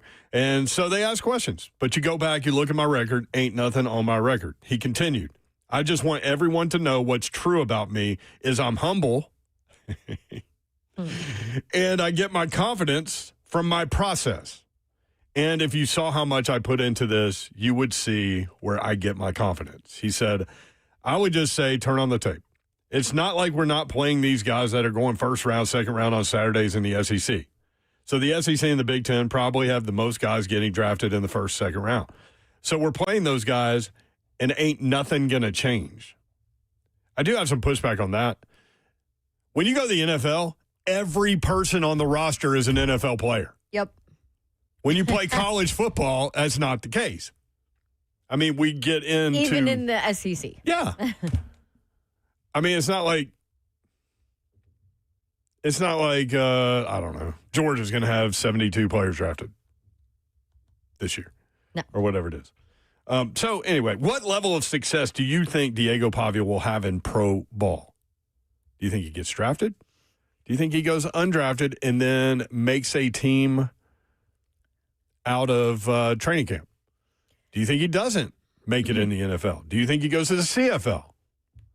Oh, he would kill it in the CFL or UFL or any of those leagues. He would kill it. He would be so popular. So 5'9" and 7/8 is what he measured in at the Senior Bowl. That's right. And so we've talked about no quarterbacks that have had success under 5'10". Somebody brought up Doug Flutie in the chat. 5'10". 5'10" on the dot. So we'll see what Pavia actually measures at the combine. That's tomorrow. Yeah. Are there exercises you can do? Because I remember, this goes way back to the Andy Griffith show when Barney Fife was worried about how short he was. So he would, literally hang in the closet to stretch out his body. Are there things you could do to make yourself tall? Here's another thing. There is a story I saw, and I saw the demonstration. You're actually 1 inch taller somehow when you lay down. I saw it. That's a thing. Okay, but we don't measure laying down. Maybe he could get a stipulation. As Slay says, we don't play the game without our shoes on. Why are we measuring without our shoes on? Yeah, that's his thing to the 6'8" thing. I love it. It's hard to come back. I mean, how are you going to argue that? They could put lifts in his shoes. Oh, no, dude, you're in socks on this thing. Remember Underwear Olympics? No, I'm talking when he's playing. They could be like, oh, to combat the 5'9" that you're going to get, we'll just put lifts in your shoes. What do you mean, like Frankenstein? Yeah, they'll just give him really long cleats, really tall cleats. Yeah, that's probably frowned upon. That's probably dangerous. What did, yeah. But that's why I said, Doug Flutie 5'10". That's why I said any quarterback that you're going to throw out us, we've looked it up. Mm-hmm. All these short, Drew Brees, all of them. I find it hard to believe that somebody won't take a chance on him in a 6th or 7th round. Why wouldn't you? If you had... Certainly 7th round. I mean, if you're looking for a third quarterback for competition... Even just a camp arm or something that could turn into something that is going to come in and work his butt off and spread that. Emmett says Pavia, Mr. Irrelevant 2026. Dude, that would be Could you imagine? So perfect. That makes complete sense. If it's a Hollywood story, that's where he's going. Who has Mr. Irrelevant draft pick? Zeph's on it. Please be the Cleveland Browns. That laugh you just gave. Because that would be amazing. That would be an even better story. Oh, man, they would love him in Cleveland. Oh, my gosh. Have you found it, Zeph? I have not. In the meantime. In between time. Peace. Mike Detillier. You ready for this, Zeph? Offered his take to 3HL about Diego Pavia the other day. In this world, he's going to get his opportunity to start in this league. At one point, that will happen for him. Okay, he's not tall. Mm-hmm. He doesn't have a super strong arm. Mm-hmm. But, man, that's something about him. Mm-hmm. Playmaking skills. Now, you can't impromptu all the time, okay, in the NFL. They're going to knock your block off if you take off running it like you did at Vanderbilt. But he is a spark plug player. I think he's more of he'll be a day 3 pick in the draft. But he's an interesting and intriguing player for me because there is no comp for him. You think about over the years, there is no real comp for him, and he's got the will to play. Now, again, he's got to be kind of tamed down a little bit because he can't do some of those things at the NFL level. Mm-hmm. But, man, I put him in the lineup, and I get in short yardage. I put him in there because I think he would have people scrambling all over the field to see what's going to happen. I saw it firsthand when the Saints did it with Taysom Hill. Now, he's a different build than Taysom. Much, yeah.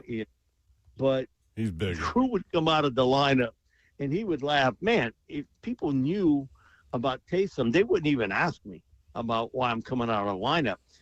And it's what he'll do with the football. Will he run it? Will it be an RPO play? Will he throw it? He's going to give you that. And I think coaches today are, and a lot of them with a little bit more college background than the normal years that we've covered this game, I think could build some packages for Diego Pavia. And again, I think he'll be a day 3 pick, and he's got a chance in this league. He really does. Yeah. And one day he'll get his chance to be a starter. I'm just telling you. Yeah. Don't tell him he I've can't seen do guys something. a He's lot one. less talented get a chance.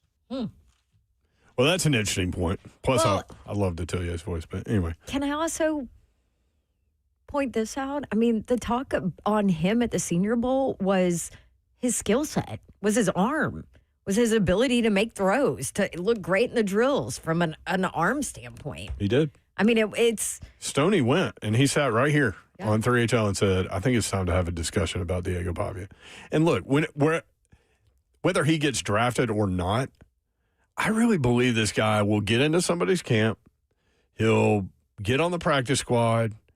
He'll end up with an opportunity at some point. And if that guy gets in a game, look out. And I think he'll get in a game. And I think he'll end up doing well because he's just so competitive, man. It's an interesting discussion, and it will continue to be. This is an interesting draft for sure. When we come back, we'll learn a little bit more about what's going on at the Mint Gaming Hall up in Franklin, Kentucky, just 45 minutes from here. They've got all kinds of things with regard to the sport environment, with regard to what they're doing. And then we'll get back into the combine and the draft. And we haven't spent any time yet on SEC basketball Saturday. It's going to be a good day of basketball, a very important day in terms of SEC tournament slotting. How's Tennessee doing in baseball, Zeph? Down 5-1 against the number 1 team in the country. We'll be right back. 3HL.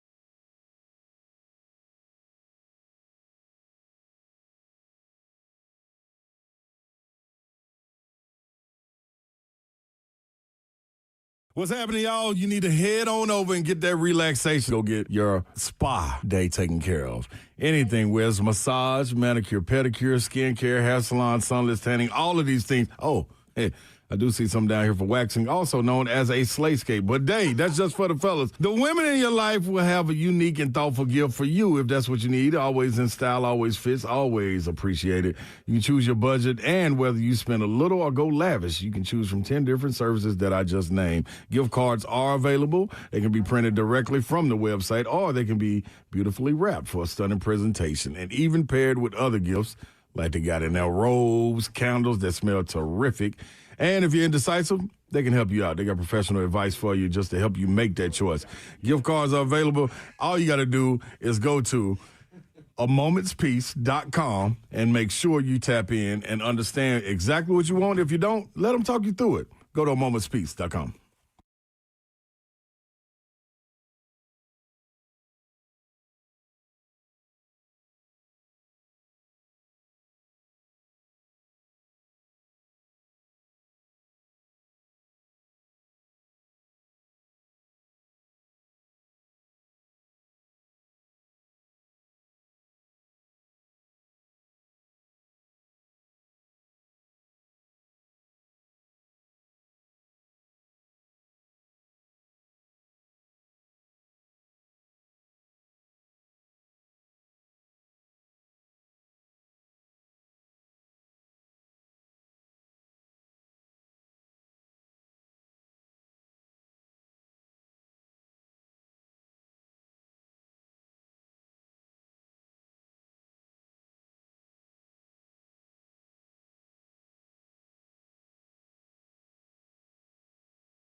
3HL 104.5 The Zone. Appreciate Rich Cimini coming on earlier. Covers the Jets for ESPN.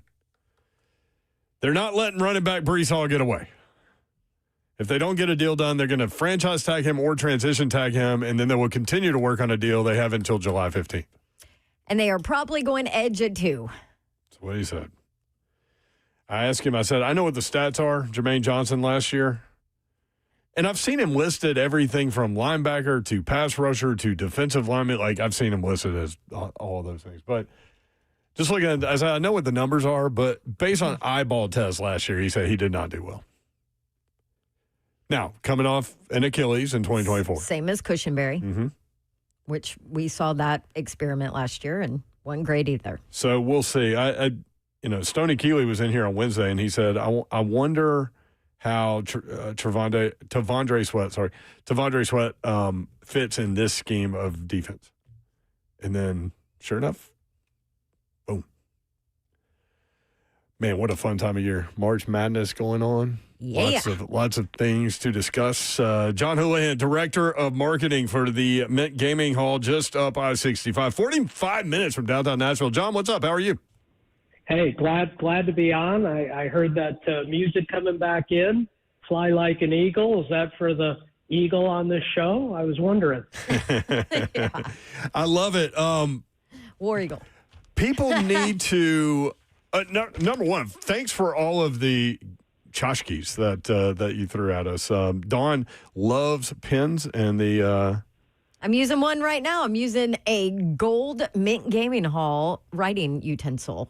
And it says, Welcome to Cashville, Kentucky. So for those that don't know, John, you guys are only 45 minutes from downtown Nashville. What will people experience when they go there? Yeah, for the people that haven't experienced us yet, they're actually getting new and improved Mint Gaming Hall with a Circa Kentucky Sportsbook, which is very closely modeled on the version of the Circa Sportsbook in Las Vegas. It's like you have Las Vegas right there in Franklin, Kentucky. It's awesome. Steakhouse, Iron Steakhouse, pizza, a cafe, an entertainment area, intimate 400-seat little shows, Spring Hill Suites Hotel. I mean, we've got a great place with 1,300 machines for gaming. So whether you're hungry, you want to play, our new campaign is Cashville, Kentucky. We're moving a lot of our prizes to cash. Sometimes we do merchandise and free play and those type of things. Just came off a successful first football season with that Circa Sportsbook. And, we want to get you guys up here a little more often, and we'll get you some more swag. How about that? We're doing shows March 17th and April 6th, I understand, up there. So we're looking forward to it. We just got back from Circa Sports from Vegas a few days ago. They're very excited about what you guys have going on in Franklin, Kentucky, and we can't wait to see it. Yeah, no, and it will be our pleasure to have you up and maybe break some bread and see what it is you guys are doing and get you your space to do your thing as we talk about the tournament. So you mentioned Cashville, Kentucky campaign. Kind of fill us in there. Give us the details.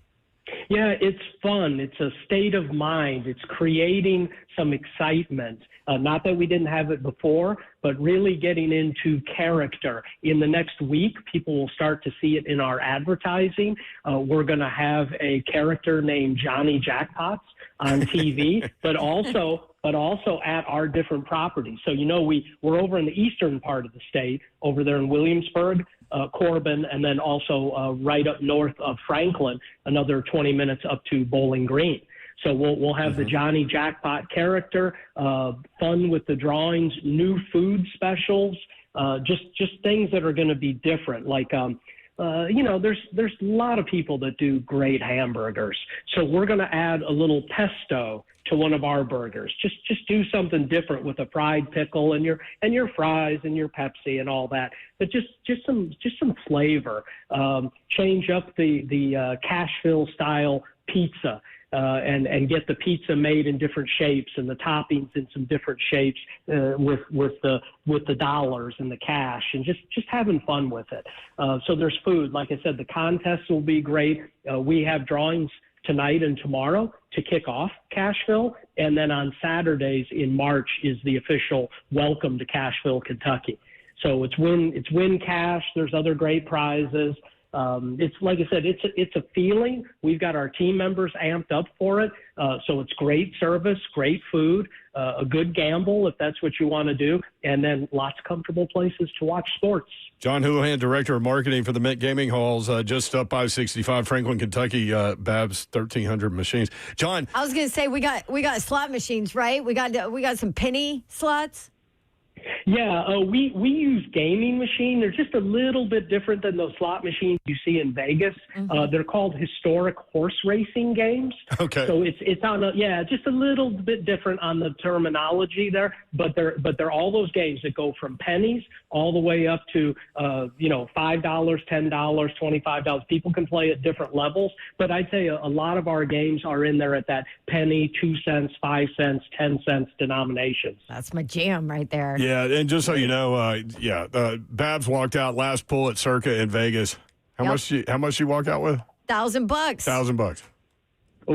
Ooh. Hit $1,000 jackpot. How about it? Now, we won't talk about my total amount that I still left there, but it's $1,000 better. But that one did help. Yeah, no, that 1,000 will help you. That's a nice little hit. Yeah. Hey, John, I hear you're a horse race handicapper. Horse race season coming up. What kinds of things do you guys do for the Derby, the Triple Crown, and all that stuff? Yeah, I had spent a lot of time at Hollywood Park out in California back in the day, and so kind of grew up with the horses. This ended up being a great job with the live horse race meet there in August and September. But for the Kentucky Derby, we do a lot leading up to it with the simulcasting. So we've got a new bit and barrel simulcast room where you can bet on the horses from any other racetrack. It's really good. So this is the season where basically every Saturday is qualifying races for the Derby. So I'll be thinking about a Derby pick once we get through some of the March races. There's still March and April to go. Yeah, but come on, that's up on the second floor, kind of a hideaway area with a lounge, bar, tables, simulcast, and sports TVs if you want those as well. Circus Sportsbook. We love that. Mint Gaming Hall, Director of Marketing, John Houlihan. John, we'll have you on again, man. Can't wait to get up there and see the facilities. Yeah. Hey, listen, happy to be on themintgaming.com for all the stuff we talked about today. Happy to welcome people up and very nice to be on with you guys today. Thank you so much. Thank you, John. Thank Appreciate you, John. Nice guy. I like his energy. And it's funny because, like, what they were showing us about the Franklin, Kentucky facility, while we were at Circa in Vegas, it did look very similar to the sports book there. And they're not, Circa's known as the sports book in Vegas. And it's like, how many seats do you think it was? You guys took videos. Like it's like a movie theater type seating situation with so screens bad at everywhere. Numbers, so I don't even know. I am too. When we come back, we'll talk a little college. How many? Couple hundred. I think it's probably like 700, maybe 1,000. Oh, yeah. Okay. What did you think? I'll just shut Steph? it. I didn't hear the question. I'm sorry. How many people do you think at the Circus Sportsbook could sit in there? Like 1,000? Ooh, yeah. Got to be at least. Okay. I'm like 100. Babs, they had escalators that took people down from the top row to the bottom. Yeah, you're right. Good point. Okay. Probably maybe like 750. Okay, you're going to split the difference. What is it? Surprise is right? Yeah. I'll go 1. Hey, you want a Tennessee baseball update? What's the Tennessee baseball update? It must be good if you want to give it. Yep, they're back in the game, baby. They're only down 5-4. They got runners on with 2 outs, bottom of the 6th. SEC basketball Saturday, a big one. Slotting taking place for the SEC tournament, which is in Nashville. We will be broadcasting live from the concourse. That's the word I was looking for. Yes. During the SEC tournament. So we'll talk about that next. If you want to, 615-737-1045.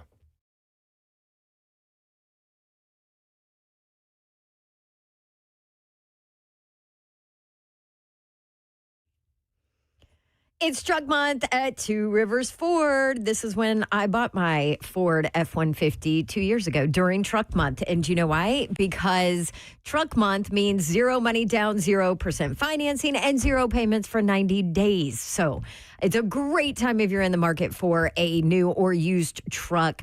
Only at Two Rivers Ford do you get 0 surprises and 0 pressure. On top of all that, at Two Rivers Ford, they do things differently. They have non-commissioned salespeople. They are paid whether you buy a truck or not. So take all the test drives, ask all the questions, check out the F-150, the Super Duty, the Maverick, the Ranger. Truck Month is all about you, and they have every single option you can imagine. And you'll find the real price online every time. They don't add a bunch of accessories or add-ons that you don't even know about till you get to the dealership. They pride themselves on honesty and transparency, just like they have for over 4 decades. And they have one of the best inventories of Ford trucks in the entire Southeast, and it's not even close. There's Ford Truck Month, and then there's Two Rivers Ford Truck Month. So get to the South's most trusted Ford dealer for the best prices of the year on the best-selling truck in America. Local, honest, real. That is, my friends at Two Rivers Ford, the South's most trusted Ford dealer.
Good evening. It is 5:02. Joe Spanano live from the 104.5 The Zone Circus Sport to the Make Kentucky Down studios as the NFL Combine continues to go underway as the secondary and tight ends are currently testing.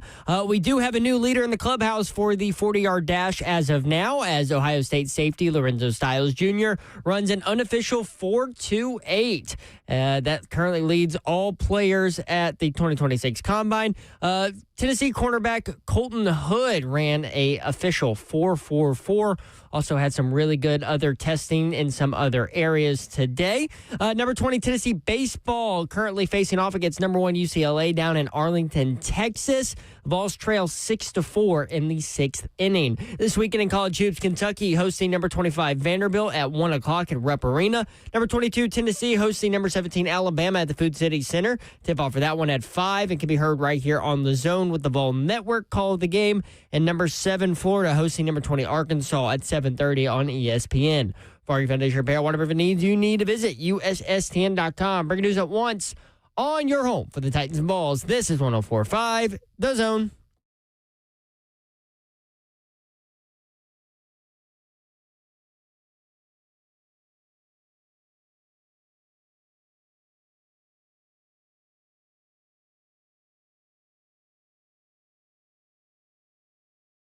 HL 104.5 The Zone. Brent Doherty with you on a beautiful evening in the Music City. I hope you're having a great Friday. I hope you had a great week.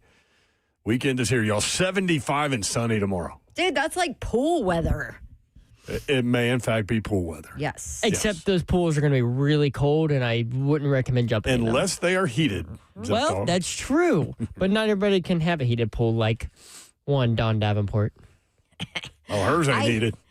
It can be. Oh, no, I heat that thing in the summer. Drives my husband nuts. You turn it into a hot tub. Yep. He hates it. He's like, why? Because you have a hot tub. Because it has to be like at least 80 degrees for me to be okay to get into it. Don't you want refreshing? That is refreshing. Cool enough. temperatures coming in from the heat. I will, to be fair, when we were in Vegas, their pools are heated at the They're too heated. They're like her pool. But it wasn't bad when it was hot outside jumping in because getting back out. You jumped in? Yeah, in the pool, yeah. You jumped in? Well, I walked down the stairs and I jumped off the stairs in the pool. He didn't like jump. Not like from, a can opener? No, I didn't cannonball. There were other people in the pool. And that is people think the biggest splash comes from a cannonball. It's not true. Do a can opener and jump and you take the one leg, you grasp your hands around your knee and kind of cock that back. And then when you hit the water, you throw your head backwards. That is a huge splash, especially when you're a big guy. Huh. Anyway, I don't know. He goes, huh. I mentioned in my update that there is a new 40-yard dash leader at the NFL Combine. What do you got? What do you got? What do you got? Lorenzo Styles Jr. ran an unofficial 4.28. Do you know who Lorenzo Styles Jr. is? I do, but how do I know? Renzo and the Benzo? He is the Ohio State safety, also the younger brother of Sonny Styles. Oh, Lord have mercy. Who just had an absolute show. So the Styles family are just... Who is their dad? Like parents? I'm looking it up. Was their dad like a decathlete or something? What is going on here? Sorry, I got that wrong. Lorenzo is the older brother. Sonny is the younger brother. Okay, Whatever. well, they're brothers and they're ridiculous athletes. I'm looking up their parents ASAP. Who in the world just puts out two kids that have that kind of athletic ability, like freak show athletic ability? Yeah. Huh. Okay, well, Dad obviously was former NFL linebacker. Oh, well, that helps. Played at Ohio State, played for the Falcons and the Rams. But what is Mom's story? What's his dad's first name? Lorenzo Styles Sr. Okay. I don't remember him. I just want to know what Mom did because I did see something Mom the other day that to said your kid's athletic ability comes from Mom, which then I was like, dang it. What about baby Babs? She also... Laverna. Her name's Laverna Styles. She also went to OSU. Babs. I know. It's missing in the 5-year-old. Just saying. Where did she get her show-stopping ability? I mean, you grew up doing that stuff. I was about to say, I did. Dawn's also got a brother who's an actor, and Yes, and my mom was a dancer on Broadway. Yeah. Well, so okay. it's in the family. It's in the family. Now, it just skipped me. Yeah, because when Dawn went through the pageant stuff, her mom was concerned that she didn't have any talent, so she became a ventriloquist. Yes, because Not a dancer, not a singer. Because I could not dance. That was why. She tried really hard. She put me in competitive dance for years, and finally, the owner of the studio was like, "Buff, she's not any good. You're wasting your money." Yeah. I think you did okay. So Laverna Stiles, was she an athlete? Was mom an athlete? These kids are unreal. I didn't see if she was an athlete. She did also go to Ohio State. So this family is Ohio till they Ohio die. State through and through. Huh. I mean, wow. That's some talented children. That's some good genes. That's some speed. 615-737-1045. You want in. How about that? 428. And his brother had an historic combine yesterday. Ohio Department of Administrative Services. There you go. So the thing with Sonny Styles is I know you guys have seen the RAS, which is basically the athletic scores for these players based on position, with all the measurables, all their testing data, and it grades them on a scale of 1 to 10 on what kind of athlete, just pure athletic ability they have for that. Sonny Styles, after his combine, the guys that do this put him in like 4 different positions. So safety, defensive end, defensive tackle, and cornerback. And he was a perfect 10 or 9.9 in all 4 positions. And none of them were linebacker, which is what he is listed as at the combine.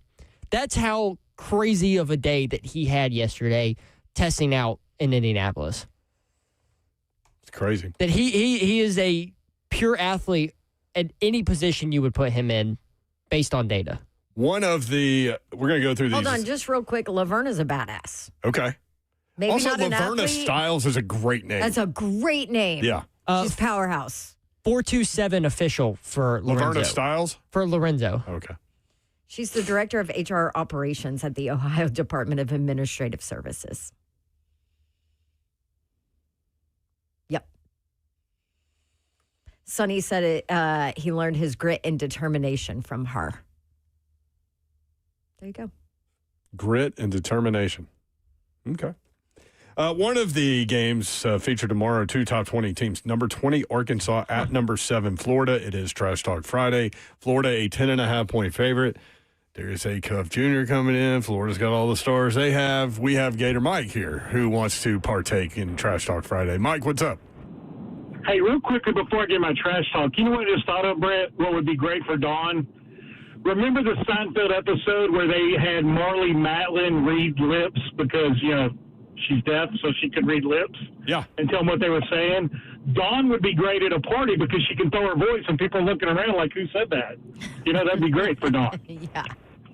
That's what we need to like do, like one of the remotes, Dawn. We need to test It'd be this great out. if she could do people's voices. Like, she could be, like, doing Ken Weaver's voice, and, like, he's in the room, and people are thinking he's saying... Ken Weaver. He's thinking he's saying stuff, Yeah. and he's not. Yeah, it's almost like he's yelling at you. I'm Tim Weaver. Anyways, yeah. Game day in the building tomorrow, Brent. I don't think their bigs can match up with us. I'm feeling good. Nobody's playing better in the country right now than us. That game against Texas, we took every punch they had, finished the game on a 14-1 run.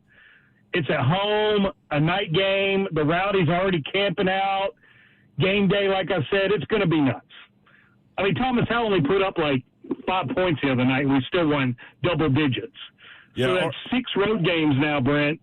Double-digit wins. And that was the lowest one. Yeah, I love Florida in this matchup, Mike. If it were in Fayetteville, I'd have a little more trepidation from a Gator perspective. But and Darius Acuff Jr. Now, if he goes nuts, then look out. But I think Florida, team-wise, player to player, I'm not sure they don't go back-to-back. So I just think they're positioning themselves, and that's what they've been doing, and they're playing well. And it's almost like when you watch them, that they're not even playing another team. They're like just going through basically a really good practice and working on themselves. Right, those bigs run. The three guys that come off the bench, Clavzar, Isaiah Brown, and Michael Hanlodgen, they just fit in perfectly. They got the 8-man rotation going. Now, I'm kind of glad the Texas game was close, and I wouldn't mind possibly if they drop a game, like maybe even in the SEC tournament, if they win the SEC title, just so they have that loss or another close game before, the 68-team bracket. You know what I mean? Just to kind of get their focus back and everything. But, yeah, they're gelling at the right time. Boogie Flam's doing great. Xavier Lee's finally hitting from 3. And, of course, the bigs do what they do, So, looking forward to it. But, yeah, we're gonna definitely put the Hogs in their place. I'm looking forward to it. Don, who do you all have? Ole Miss, right? Yeah, Ole Miss. Ole Miss, yes. Auburn at home against Ole Miss. Joe Lenardi has them on the 11 seed line in a play-in game. They need to win this game, and they should. Yeah, no doubt. Well, and Tennessee will hopefully they'll get refocused at that Missouri game, like Ron said this morning on Ramon and Will. Missouri was fighting for everything. They're trying to stay alive and stuff, home game, all that stuff. So hopefully Tennessee can get refocused and be ready to go as we head into the final week before the SEC tournament here in Nashville. Looking forward to it. Hey, Gator Mike, before you hang up, question. Who wins SEC Player of the Year after tonight's game? Darius Acuff Jr. or Thomas Houck? Well, that'd be tomorrow night's game. Or tomorrow night's game, yes. That's what I meant. Yeah. Sorry. I'm already on Saturday. I'm already on Listen Saturday. to him. Well, that would it's be. Okay, yeah.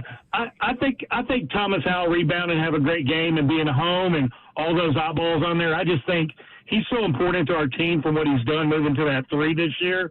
And, he's always consistent, plays hard, has that motor. So I just think especially if, they beat Arkansas pretty handily and stuff, I think Thomas Howell win that Player of the Year. But Chinyelu is the one I want to see win that Defensive Player of the Year because he's just, like Ron even says, he's night and day compared to last year to this year. And it's just been a great fun time for basketball in Gainesville. Kind of like that Kirby Smart clip. We're a basketball school in Gainesville, right? That was great. That was good. Thank you, Mike. Seth in the All right, chat. take care, y'all. Oh, hang on. Real quick, Mike, just want to Listen, let you know. Mike's gone on a podium here. Seth in the chat said, sorry, Mike, Duke's playing better. Okay, good to talk to you. Bye. Hang up. He's good. Oh, See ya. right. See you, get it, Mike. Get it, Mike. That was Bab. She reached over really long. did She it. went Plastic Man on you. Yeah. Or Plastic So Woman. she didn't have her Jermaine Jr. arms there? Oh, man, it's Sorry. already starting. What do you do if Low the blow. Titans draft him? You're not allowed to talk about his short arms then. I'm not allowed to bring up that he has less than 31-inch arms, even if he's on the team. Dude, he's in the 1 percentile. Yeah, it'll be a conversation, especially when he can't get to somebody in a game. And honestly, that's what we're going to if the Titans do end up drafting him, it's going to be a conversation all summer until we actually see him on a football field against NFL players. It's just, it is what it is. I've soured on him now. Gator Mike just texted me. He said, Duke doesn't want to see us again. Shut it. All right, we got through one of the games. SEC Basketball Saturday. If you want to, 615-737-1045. It is Trash Talk Friday. Vanderbilt, by the way, a slight favorite at Kentucky. Tennessee, a 5.5-point favorite. Oh, it went up. Over Alabama. It was 4.5 earlier today. We'll talk about it when we come back. 615-737-1045.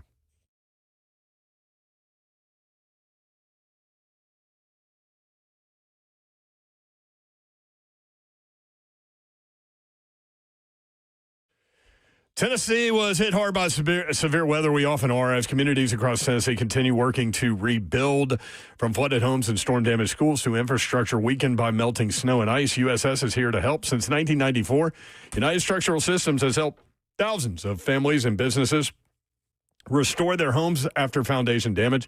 Often that damage comes from the kinds of severe weather Tennessee sees year after year. USS doesn't just fix structures. They help restore stability, safety, and peace of mind, especially for people recovering from storms, flooding, and shifting ground. Their community involvement, supporting local schools, neighborhoods, and organizations like Habitat for Humanity, reflects their belief that rebuilding is about hope and rising again together. Once again, United Structural Systems is proud to support Habitat for Humanity. Their upcoming spring build in early March makes marks USS's 10th habitat build, a major milestone in their long-standing service in Middle Tennessee. If you or someone you know is dealing with foundation issues, especially after severe weather, connect with a company committed to quality and community. Visit USSTN.com. That's USSTN.com, and give peace of mind with United Structural Systems Foundation Repair and Waterproofing Services. USSTN.com.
In a Range Rover.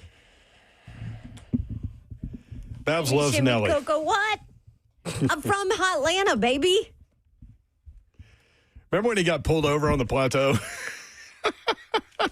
Well, he didn't. His bus did. His busted and got busted. Remember when you saw him at the Dr. Pepper challenge that you were doing?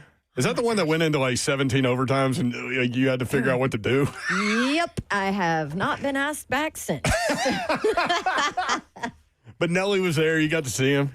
He's a tiny person. I was standing right next to him, and I was shocked at how itty-bitty he is. Itty-bitty. Like, think Diego Pavia, like, shrunk. Nelly's tiny. Is that a new movie, Who Shrunk the Diego Pavia? Let's look. Has he been measured yet at the NFL Combine? Tomorrow. Oh, yeah. Nelly's 5'8". There you go. He's not even 5'8". Diego Pavia towers over Nelly. It's not very impressive. Shimmy, shimmy. He does. He does. He's a full foot. Full inch. A full inch taller than Nelly. Listen, if Boy, Diego Nelly. Pavia was 6'8", man, Oh, I think we'd be talking a different way about him. Yeah. Here's our, let's go to the Preds desk real quick. The Preds doubled up the Blackhawks last night, 4-2. They were down 2-1. There was a fight in the stands. You guys see that? Yes. I mean, brawl. But it wasn't like, wasn't it two Preds fans and then a Blackhawks fan got involved? Oh, I'd have to. I think it was. I'll have to watch the video again. That's I the just remember watching 615 Insta feed that had that. But, so the Preds scored 3 third-period goals to win the game, 4-2. Chicago probably came in and, like, drank every beer in downtown Nashville, but walked away sad. Sorry, Blackhawks. Preds are in 9th in the West. We were just talking about this. What do? They're right on the doorstep of the playoffs, but they need to transform the roster. And we talked to Todd Furman about that on Wednesday, and he said, look, if you can get somebody to overspend for Philip Forsberg, you got to do it. And I was like, wow, those words in this town? Right? But, I know very few people that have less emotion than Todd Furman, so there's that. Preds have picked up 7 of a possible 10 points in the last 5 games. They play at Dallas on Saturday. Forsberg scored his 25th goal. Not all in one game. That would be a record. Stamkos, O'Reilly, Wood all scored. 24 games left for the Preds. Joe Lunardi's current bracketology. Need to run through this about once a week. I saw an we're there. I saw an interesting matchup for a Tennessee team. Vanderbilt. That's the one I'm talking about. Oh, a Tennessee team. A Tennessee I see team. what you did there. Did you get Cimini yet? I do have a cut of him. I don't want that matchup. You know what the matchup is? No, yes, you do. Yeah. You want that? I would love Want that me on matchup. That wall. would You need me on that wall. the city would. Dude. The city would love the matchup. Do you know how many made threes we might see if this happens? We'll get there. Hang on. Okay. Joe Lunardi's current bracketology has 11 SEC teams in. Auburn would be the 11. That's the one that needs to keep winning. Babs, close your ears. But the reality of the situation is that's where they are. I am in the reality of the situation. So they play I Ole understand Miss it. at home. The spread is not out yet. But Auburn will be favored at home. 7:30 SEC Network. Auburn needs to win. They are 6-9 in the SEC. I want you to know, Don, that I will be an Auburn fan next Saturday when they go on the road to Tuscaloosa.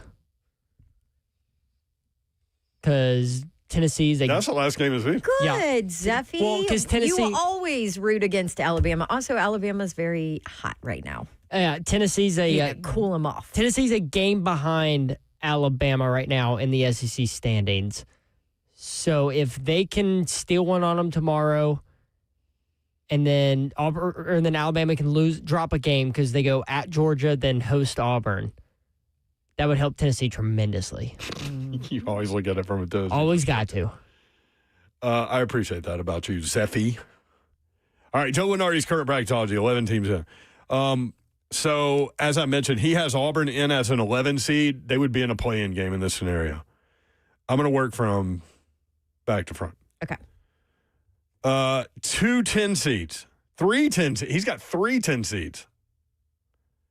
Missouri, Huge win over Tennessee. They needed it. Before that game, Slay, when he was breaking it down, he's like, Missouri needs this one. They're going to be a tough 10 seed if that's where they end up. 10 seed, Texas A&M. 10 seed, Texas, who recently won 5 games in a row. Quietly, too. Yeah. 9 seed, Georgia. NBA talent on that roster. Another tough higher seed. 7 seed, Kentucky. A 7 currently. $22 million roster right there, by the way. Yep. 1, 2, 3, 5 seeds. Arkansas, who plays at Florida on Saturday. Tomorrow. Vanderbilt. I'll come back to Vanderbilt. And Tennessee. Okay. Tennessee, they have, as a 5 seed, playing 12 seed Liberty. Vanderbilt, 5 seed, playing 12 seed Belmont. Oh, I would love to see that. No. Yeah, why not? There's no way they want do that. because as There's a no way they do Tennessee that. person, you root for both of them. Like not having No, as a Tennessee person, I do not root for Vanderbilt. I'm ever. sorry, you're right. I probably shouldn't have. I'm sorry. As a Nashville. As a Nashville person who is not a University of Tennessee grad, I would root for both of them. Why would you love to see it? Do you think Belmont could get them? Yeah, they could get that. Yeah, Belmont can beat anybody. Yeah. That and They're 13-1 in their last 14 games. Yeah. And that one loss was an overtime loss at Bradley. that and I think it would just be cool to have that game, that atmosphere just around Nashville leading up to that game would be great. Because when's the last time like Belmont and Vanderbilt both playing for something that big? Well, the problem And is against each other? If you have 3 SEC teams on the 5 line and Belmont to 12, odds are they're getting one of them. Yeah. Mm-hmm. I just don't want it to be Vanderbilt. I don't either. So, I'm with you, Babs. so is it going to be? Would it be Tennessee? They moved it. I don't want it to be Tennessee either. I wouldn't want it to be Tennessee. I don't know if I'd want it to be for Tennessee. Belmont. I want to root for Belmont. I mean, let me put my Tennessee fan hat on for a second. There's no way I would want part of Belmont. Yeah, I don't think I would either. Now, here's the thing, though. Belmont, I don't think from a matchup standpoint, Belmont matches up better with Vanderbilt than they do with Tennessee because Tennessee will utilize the size and the physicality and those things and probably win. But Belmont's legit tough. Legit tough. If they were in a power conference, they'd be tough. You know what I mean? Number 4 seed, Alabama. 2 seed. They've got Florida on the 2 line now, which is where they need to be. So there you go. Other teams they have in with local interest, Austin P winning the ASUN. Good for them. 1 game left. 1 game lead. 16 seed Morehead State. More on that in a bit out of the OVC. And 14 seed ETSU, which we talked about the other day, East Tennessee State. So how many Tennessee teams is that in? Like teams from the state of Tennessee? So you got the Vols, Vandy, Belmont, ETSU, Austin P. 5. Pretty solid showing from the state if it turns out that. Talking about Belmont, sharpshooting guard Tyler Lundblade has set a Belmont season record with 107 made threes this year. He passed Ian Clark and Dylan Windler recently. He's hitting 41% of his threes. We talked with Casey Alexander the other day. What did he say? He was like, shoot until you miss 3 or something, and he made 88 in a row, and they shut it down. That dude. Are you talking about in practice? Yeah. Yeah. Lundblade. They're like, okay. Also, what a name. That's a great name. Although it does remind me of Lumberg. Me too. Or Sling Blade, which From are 2 very Office different Space? characters. Yeah. Not Office Space. Yeah, Office Space. Okay. That's a great movie. Yeah. And then this, before we get back to the SEC, how about the season head coach Nolan Smith and the TSU Tigers are having? They are second in the OVC, just 1.5 game behind Morehead State. Now, the significance here is that Morehead State has finished their season, okay? Mm-hmm. TSU has 1 more game left. So if TSU wins tomorrow, they win a share of the OVC regular season title. They've only won 2 before. What a job those kids, players, coaches have put in this year. They are 14-5 in league play, TSU. They have 20 wins on the season. Crazy. Their 14 conference wins are the most for TSU in a season ever. They've won 6 out of their last 7. They play at UT Martin Saturday at 1 o'clock for a share of the OVC title. Does Nolan get a job after this year? Does he get poached? Man, I almost cursed. Slay. Freak, yes. Shiano. Slay is. I was going a different, stronger word. Okay. Slay is definitely on that boat from the text he sent today. Which I just read part of that. Slay sent the 14 conference wins are the most for TSU in a season. So, yeah. Shout out to TSU. What do you think of this Tennessee-Alabama game tomorrow? Tennessee and Alabama going at it in Knoxville as soon as I find my sheet. You brought this up. If Tennessee ends up winning this game, it would be 6 straight wins over the Alabama basketball team. How about that? Which I genuinely was shocked when you said that, because I feel like Tennessee and Alabama always play close, but I went back and looked at it. Tennessee, sure enough, 5 straight wins already. And they've split the last 4 in football. 5 o'clock on ESPN. Tennessee, a 5.5-point favorite on that one. The day starts with Missouri at Mississippi State. Again, Missouri trying to pile wins up for their tournament seeding purposes, but Mississippi State's got a player that if he gets hot. Where's that game at? Josh Hubbard, Starkville. Missouri, a 1.5-point favorite at noon on the SEC Network. 25 Vanderbilt at Kentucky. Vandy, a 1.5-point favorite in this game. They pounded the Cats in Nashville 80-55 a few weeks ago. I'm going Vandy again in this game. 1 o'clock on ESPN. Kentucky's just weird to me right now. I think they're. I think that win at South Carolina. A little bit of a disaster. I know there were some Kentucky fans saying, okay, yeah, we bounced back versus South Carolina. I'm not convinced. I don't think that was a bounce back win. With 8 minutes left, it was tied. I know. Speaking of South Carolina at Georgia. Georgia favored by 11.5, 2:30 SEC Network. Again, Georgia trying to maneuver. Georgia going to be a tough team for somebody in the tournament. That'll be a tough out. Texas, this SEC tournament is going to be phenomenal. Yeah, because all the teams are able to beat up on each other. It's no one dominant team. I mean, look at the standings. I mean, that logjam from 2 to 5. Well, even Oklahoma's going to play on the first day or the first night, but they scare the crap out of people every time they go. They need to learn to finish. Yeah. Oklahoma at LSU, 5 o'clock SEC Network. Number 20 Arkansas at number 7 Florida. Gators by 10.5, 7:30 ESPNU, and Ole Miss at Auburn, 7:30 on the SEC Network. 615-737-1045. We had Rich Cimini on, who covers the Jets for ESPN earlier in the show. And the reason why we wanted to get him on, great ideas, Zeph, and good job getting in place, was obviously the Jermaine Johnson-Tavondre Sweat trade. Player for player, not done a lot of times in the NFL. But Jermaine Johnson, coming off the Achilles injury that he suffered chasing Will Levis against the Titans in 2024 early in the season, just okay. Last year, just okay. But the head coach loves him, coached him in New York, was there when he was drafted in the first round out of Florida State. All those things mean things. Tried to trade for him last year when he was in San Francisco as the defensive coordinator, by the way. He had that much influence with that staff. San Francisco offered a 3rd-round pick for him. The Jets came back and said, no, but we'll do a second. And San Francisco said, too rich. So they didn't do it. But we wanted to get Rich Cimini on to kind of find out what the Titans are getting in this deal, and he said this. Not good last year. I mean, I don't know how much of it was due to the Achilles. He had only 3 sacks. He had only a handful of quarterback pressures. He was not the same guy you saw the year before when he had 7 or 7.5 sacks, and he made the Pro Bowl as an alternate. You expected him to take that step, and then the Achilles happened, and he lost pretty much all of that year. And last year, the burst wasn't there off the corner, and the scheme was a little different. It wasn't like the Saleh scheme, so he was just getting maybe more double teams.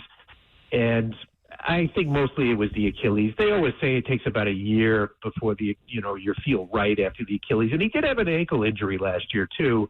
When he came back early in the year, he missed a couple of games because of an ankle injury. And so it was not a great year for him. And I think by the end of the year, he was kind of disgruntled. He actually got benched in one game. I think it was against Jacksonville. Not the whole game, just I think the first few series. And I know that didn't sit well with Jermaine. So it's probably best that he's getting a change of scenery as well. Interesting. 615-737-1045. Alvin in Nashville. Alvin, what's up? Hey, how y'all doing? Good, man. Hey, I got first of all, happy belated birthday, Babs. Thanks, Alvin. But, Appreciate you're welcome, it. You're welcome. So I got actually a draft scenario for you ladies and gentlemen. Okay. With the Jets, they have 2 picks this year and 3 next year. So if you were Mike Bazan, what his name is, the GM. Borgonzi. Borgonzi, yeah. If you're him and the Jets, they pick, their second-round pick, and they come back at you and say, they want to do like the 2023 like the Texans did, and, they want to trade their 16 for your 4, and they say, well, hey, we'll give you 2 of our first-round picks in the next year's draft. Would you do it? Because I really feel like they want Styles and what's the other kid, number 8 from Ohio State? Orville Reese, yeah. Yeah, I think they want to do like that, but I think they want to do like the Texans, but I think they want 2 defensive stars. Man, if you could pull that off, you're immediately better on defense. There's no question. Yeah. From a Titan perspective, The Jets do have 4 of the top 50 picks. yeah, from a in this Titans draft. perspective, if you could acquire some draft capital and slide back a little bit, especially like if the story is true that Matthew Berry put out there that the Titans think that Jeremiah Love is the best player in the draft, if they really believe that, whether you agree or not or whatever, but if they believe that and can move back to 7 or 8 or something like that and still get him and acquire some significant draft capital, it might not be a bad play.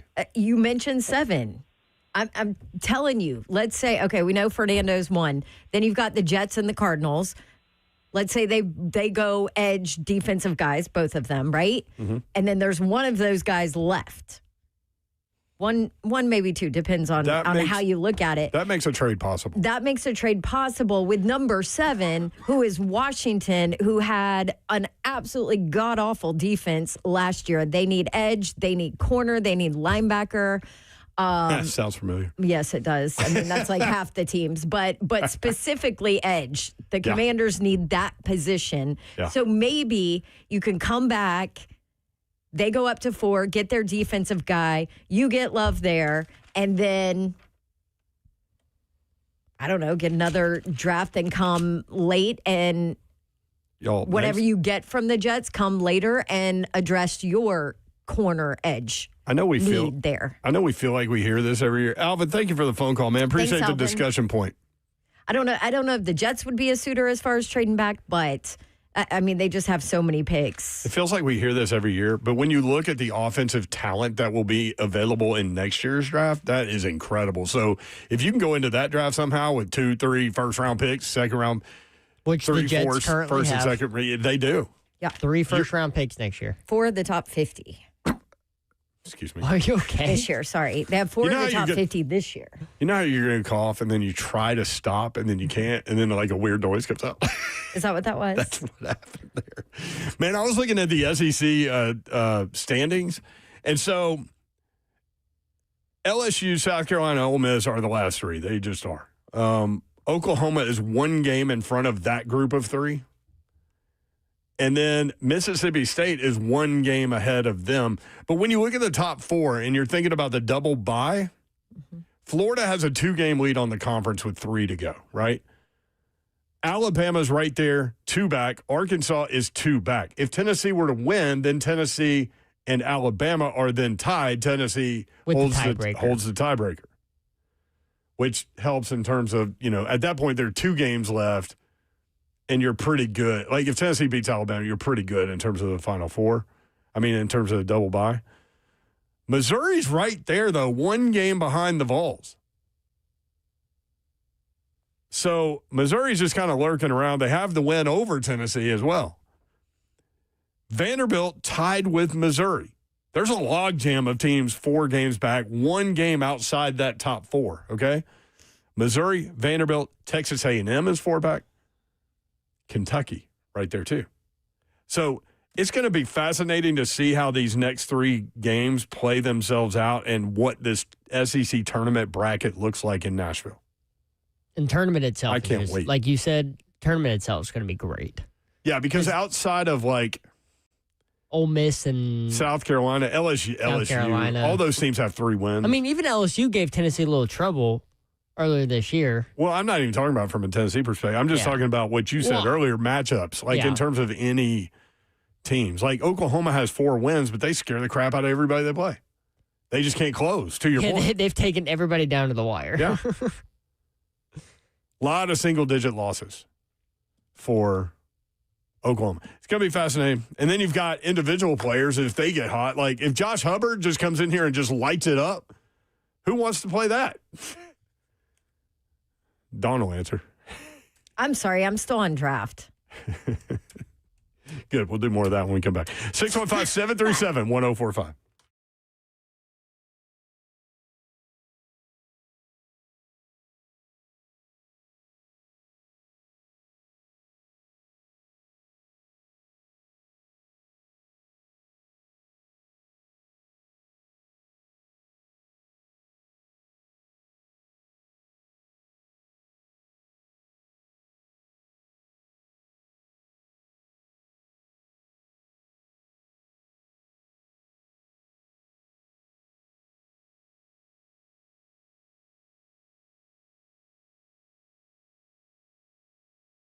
What's happening, good people? MedicalHouseCalls.com. This is healthcare designed for your life. You're wondering, you're sitting there, you're thinking, how can I get the feeling back the way I want to if I get this little flu that's going around? What is it, flu type 2 or A or B or C? Whatever it is, they can get you back feeling right, man. You got the IV therapy at your fingertips. The home urgent care. You also have primary health care. All of it 7 days a week, Monday through Sunday, 7 a.m. to 8 p.m. The number that you hit up, 615-838-2375. You can call or text that number, 615-838-2375. You call or text Medical House Calls. They assess what you need within minutes. They book your visit and schedule it right then and there. Maybe can make it over that day, but for sure they're getting there the next day. They'll be at your door to deliver your care that gets you back ASAP. I did the mobile IV therapy, needed to get on the flight the next day. It was boom, bam, bip, and I was back feeling right. Trust and believe in it. I'm telling you, medicalhousecalls.com.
3HL 104.5 The Zone. Britt Doherty, Don Davenport with you, closing out the week. Man, I hope y'all will have a great weekend, and then we'll reconvene on Monday. Enjoy the weather. That's right. Do you think some people are out there like, damn it, y'all, I don't want 75 and sunny. I like it when it's like 50 and raining. You think that guy's out there? No. And if they are, they need some positivity in their life. They probably were a grunge rocker that wore flannel and lived in Seattle. That guy. Wow. Typecast it. There you go. Stereotype it, Mayor. You want Tennessee baseball update? No. Well, now you want to Okay, get it. actually, they're playing the number one team in the country. So UCLA hit a 3-run homer. Okay, you can get this. To take a 5-run lead, right? Yeah, they're getting their ass kicked. It's 12-5 in the 8th inning. Oh. Huh. Yeah. Well, maybe Nico can throw a couple interceptions. And I mean, I think Vandy Chris in the chat was giving me a little grief on it, saying, what's the update, Jeff? Well, I'll give it to you if it's bad. I'm not going to be happy about it, but I'll still do it. Yeah, because, listen, Tennessee could take a step back this year, and Vanderbilt going to be really good. So get ready for it, Zeph. And Zeffy. Are we surprised that the Elander era is starting off a little slower? No. Yeah, I didn't think so. Nothing against him. It's just, what was there is tough to replace. It wouldn't matter who it was. That dude was more than a baseball coach. That was a vibe. And it was a confidence level. Mm-hmm. And it was an ego to the program. And it was a we're not backing down from anyone kind of vibe. So, hard to replicate. Chatted with Vitella the other day. He said he's having a blast in San Francisco. I told him I can't wait to hear. Probably a very different job. I would imagine. And city.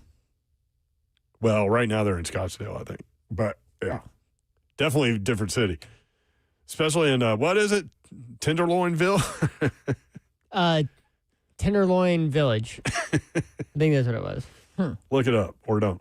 The Dallas Cowboys have placed a franchise tag on wide receiver George Pickens as expected. 93 receptions last year, 1,429 yards, and 9 touchdowns. How many first downs do you think he had, Zeph? 93 receptions. How many first downs? 22.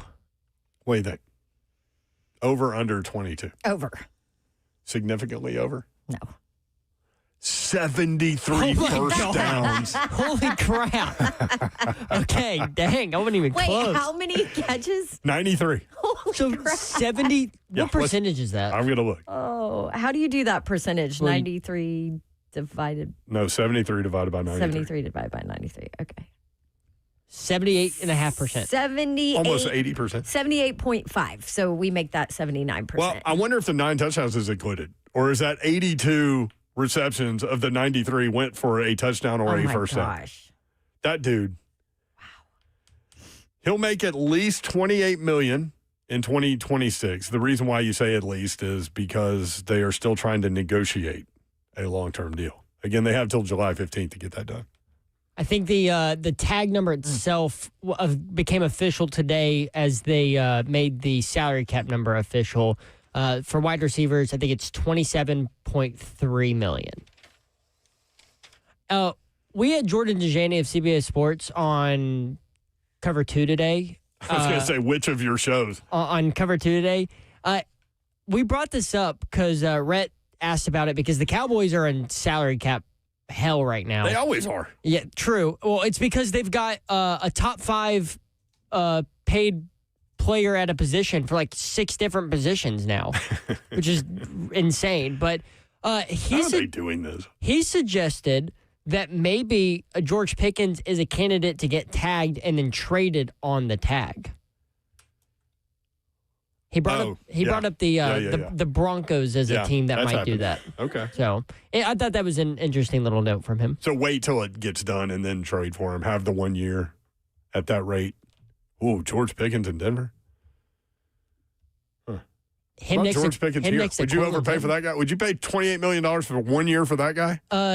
No, because I don't think he fits the culture Mike Berganzi. Well, it's not even that. I asked the question just to ask questions because that's what we do on the show. But talent-wise, for sure. You only do that if you're close. You don't do that if you're building. True. Correct. That is a Denver And Broncos the Titans are move. still 2 years away. Which we've said for the last 2 years. Well, we didn't expect. This is going on 3. To be fair, we didn't expect Callahan to be inept. What Callahan was. Wow. I was trying to go a little nicer, but okay. Way to end the week, Babs. I mean, I'm just keeping it real. And I love him. 3HL bingo card, things we didn't anticipate being on the 3HL bingo card. Definitely not on the 3HL bingo card at the start of the show, but at the end of it. I've abducted 20 people. Hire me. Sounds bad when it's just taken out of context. John's resume of being a kidnapper. That's my resume. If she were a Mexican drug lord. Will Levis strikes again. That one's me. Yeah. Can we put Sue Ann back on the bingo card? Jermaine Johnson tore his meniscus, tore his Achilles chasing Will Levis in 2024. Will Levis strikes again. Man, fun show. Thank you guys for hanging out. We appreciate you including us in your day and in your lives. We do not take that for granted, nor do we take that lightly. 3HL Organized Chaos. Hopefully we were able to put a smile on your face today at some point. Have a great weekend. Good night. God bless. See ya. And wouldn't it be ya unless you're a shout out to the one and only Oak Hill Hall of Famer, Ron Slay. Ron Slay, baby. Let's go.